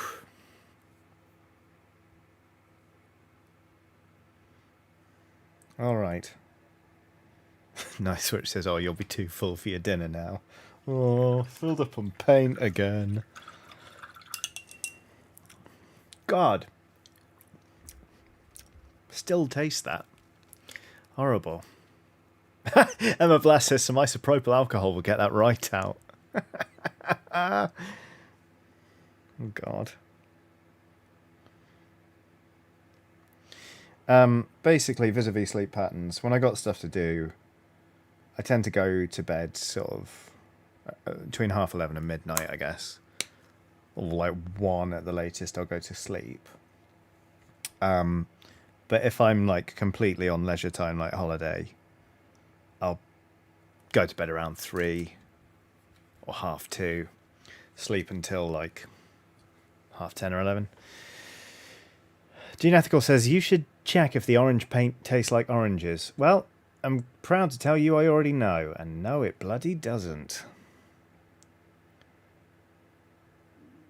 One day I'll do a comprehensive chart of ranking the Citadel paints from tastiest looking to least appetizing, and then I'll cross-reference it with actual taste tests so we can find the champion paint that combines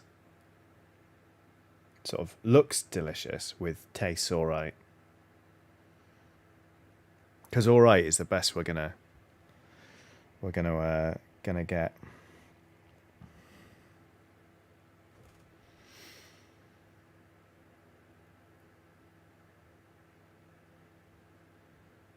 There we go, that's better. Now we can, well, once this is dried, we can shade that.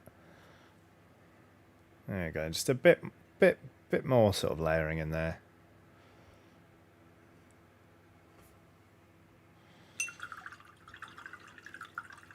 But of course now there are bits on the leather and the cream I need to correct.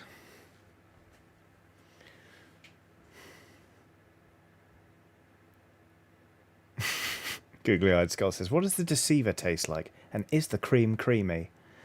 God,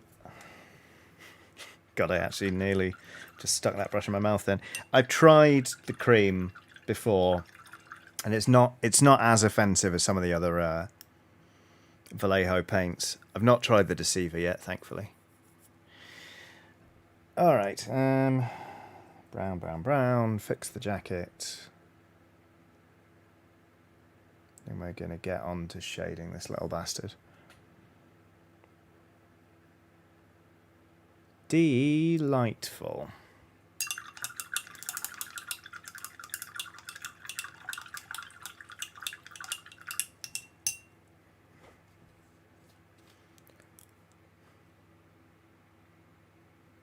Ah, Burdette says, woo, managed to get back before the end of the stream, and my cat has been given his medication. Seems to be doing better already. Excellent.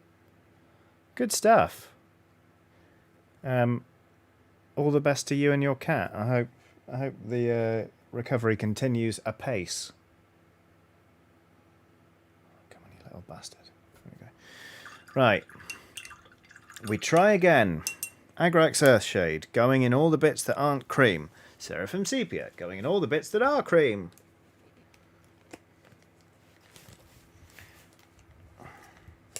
Agrax Earthshade, not going in my mouth this time.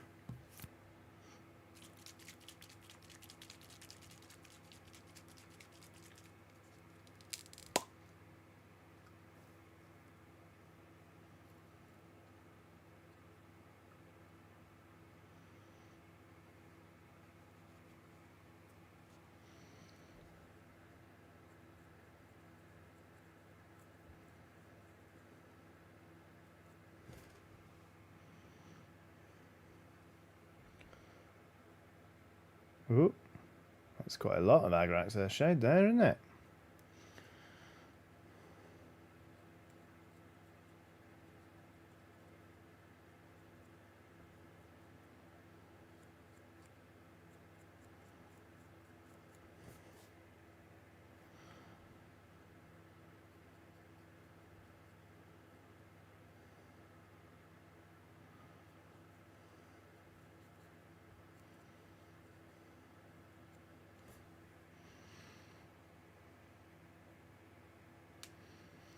What's everyone talking about?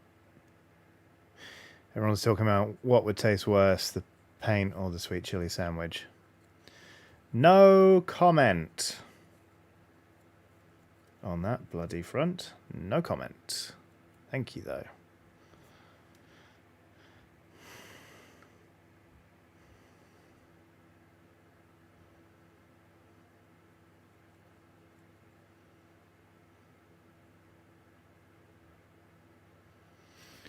Okay, so that's that. Now let's go in with the Seraphim Sepia and absolutely fuck up this cream.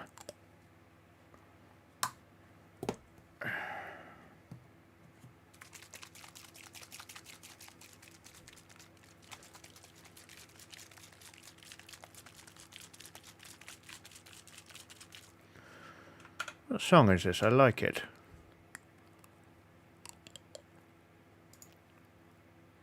Drunk Drivers / Killer Whales by Car Seat Headrest.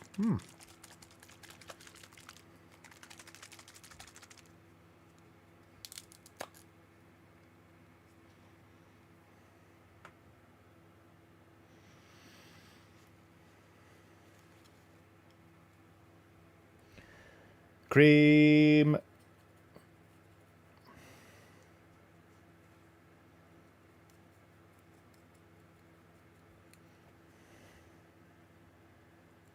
You can really tell it's toward the end of the stream when I just say cream like I'm a foghorn. But, there we go. Starting to get some definition on here, which is nice. I remember when I first started painting Kharadron Overlords, it took me forever because I was using 3 different metal-based colours on all the armour and stuff, and, you know, was obsessed with being super, super, super neat. I hadn't really developed a style of painting at that point, so my style was just like, I must be perfect in everything. And since then, I'm glad to say that. I mean, I've become a more adept and confident painter, but more importantly, I found a colour scheme for the Kharadron Overlords that's dead simple. And I developed a style that is actually just a little bit messy, which I'm alright about. Absolutely fine with. Like, I do not mind if up close you look at a model and go, ooh, that I've painted, because I found that the models I paint look alright from a distance, and that'll do me just fine.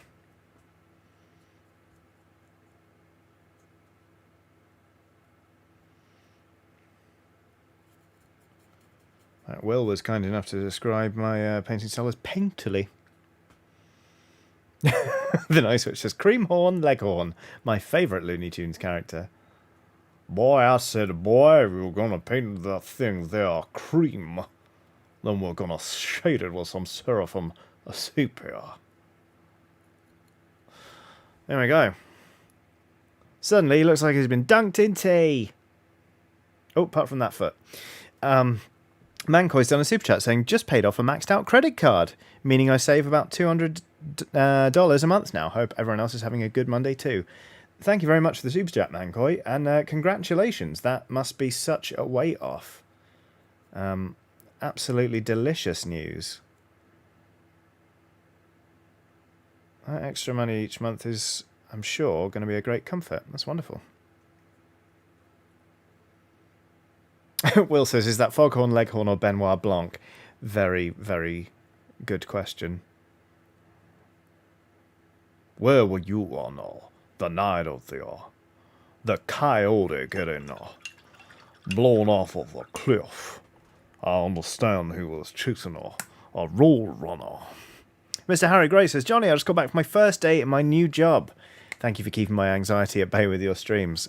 You're more than welcome, Harry Gray. Congrats on the new job again, and well done on getting the first day under your belt. I hope you can relax now and sort of. That's one. You can do it again tomorrow, but now you know a bit more what to expect. Great news. It's going to take a little while for this here show to dry. Oh no, it's under my skin. God, Knives Out is such a good film though, isn't it? Bloody hell. If he says, I say cream. Tee hee hee.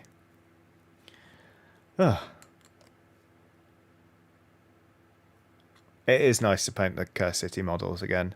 They're just nice, big, sort of like chunky sculpts, and then they're not so detailed as to be annoying, but they're detailed enough as to have loads of character. Bloody lovely. And you know what? It feels like this is the first painting stream I've done in approximately 400 years. It isn't just about Blood Bowl. So there we go.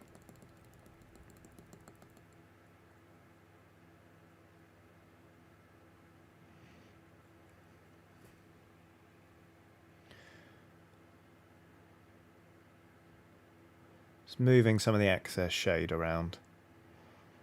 Because it started to pull down on the bottom of your miniature, and you can just use a brush to move that away. It's going to take a little while, I think, to dry up. Let's hold it down there where there's a little fan going, shall we?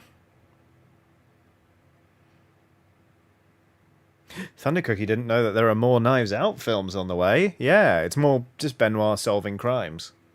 So the plot's got no link to the first one, but there's going to be another Knives Out. Sure enough.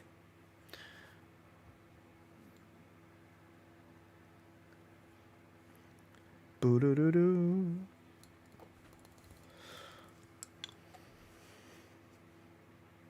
Yep. This is taking a while. Good times.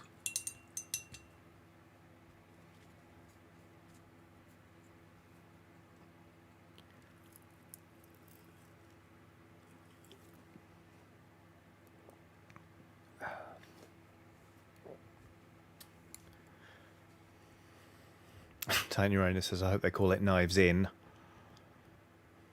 Third one will be Knives Shake It All About. Do Americans have the hokey cokey? Or just anyone who doesn't live in the UK? Are you aware? Are you cognizant of the hokey cokey? There it is.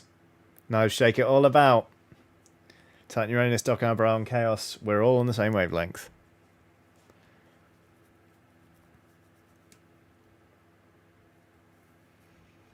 The hokey cokey feels like a very, very British song to me. By which I mean it's shit. In Australia we do. The Nice Witch says the hokey cokey is aggressive and I hate it. Ha ha ha ha. Neko the Kitty says it's taught in school. We call it the hokey pokey. Okay. The American hokey pokey is distinct. Hokey pokey in the US. Oh, okay. Alright. Cool. I'm glad it's not just us then.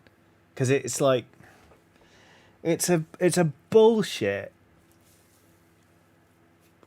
just... shit, tedious, repetitive song. Where everyone has to run at each other going... Whoa! Yeah, Will says, I feel this is a very English song. And it's bollocks. This is one of those things designed to have, like, someone come up to a child and be like, why aren't you doing it? Why aren't you doing the hokey cokey? It's like, because I'm a child and I want to exercise free will. And what if I don't want to do the hokey cokey? The Nice Witch actually has said, apparently as a child I would sit outside the hokey cokey circle and scream no. Yep. There we go. Oh, Titan Uranus says the British version is better than the American version. The Americans don't have the whoa hokey cokey part. You what? Mancoy's done a super chat saying the guy who wrote the hokey pokey just died, actually. The funeral was a disaster. They got his right foot in the casket and, well, Mancoy, you absolutely got me there at the start. Scandinavian? Can't believe that's what, like 3 weeks running now someone's got me with one of those. Great. Honestly. Yeah, no, I fell for that one. Someone's got to be doing a supercut of these, I imagine. It's the end of the year, all the times I got absolutely bodied.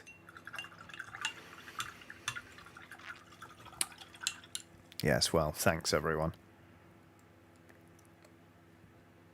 You know what, gang? The shade on this is taking ages to dry. Like, I think it's going to take 15 minutes. And then we'll be done with the stream. Emma Benton said, my fiance just muttered, no one is safe. I need a wee, and this is taking ages to dry. So what I might do is call the stream there and wish you all a very wonderful rest of your day. Thank you for this stream. It feels like it's been a while since the last painting stream, and it certainly feels like a while since we've had a stream this chaotic.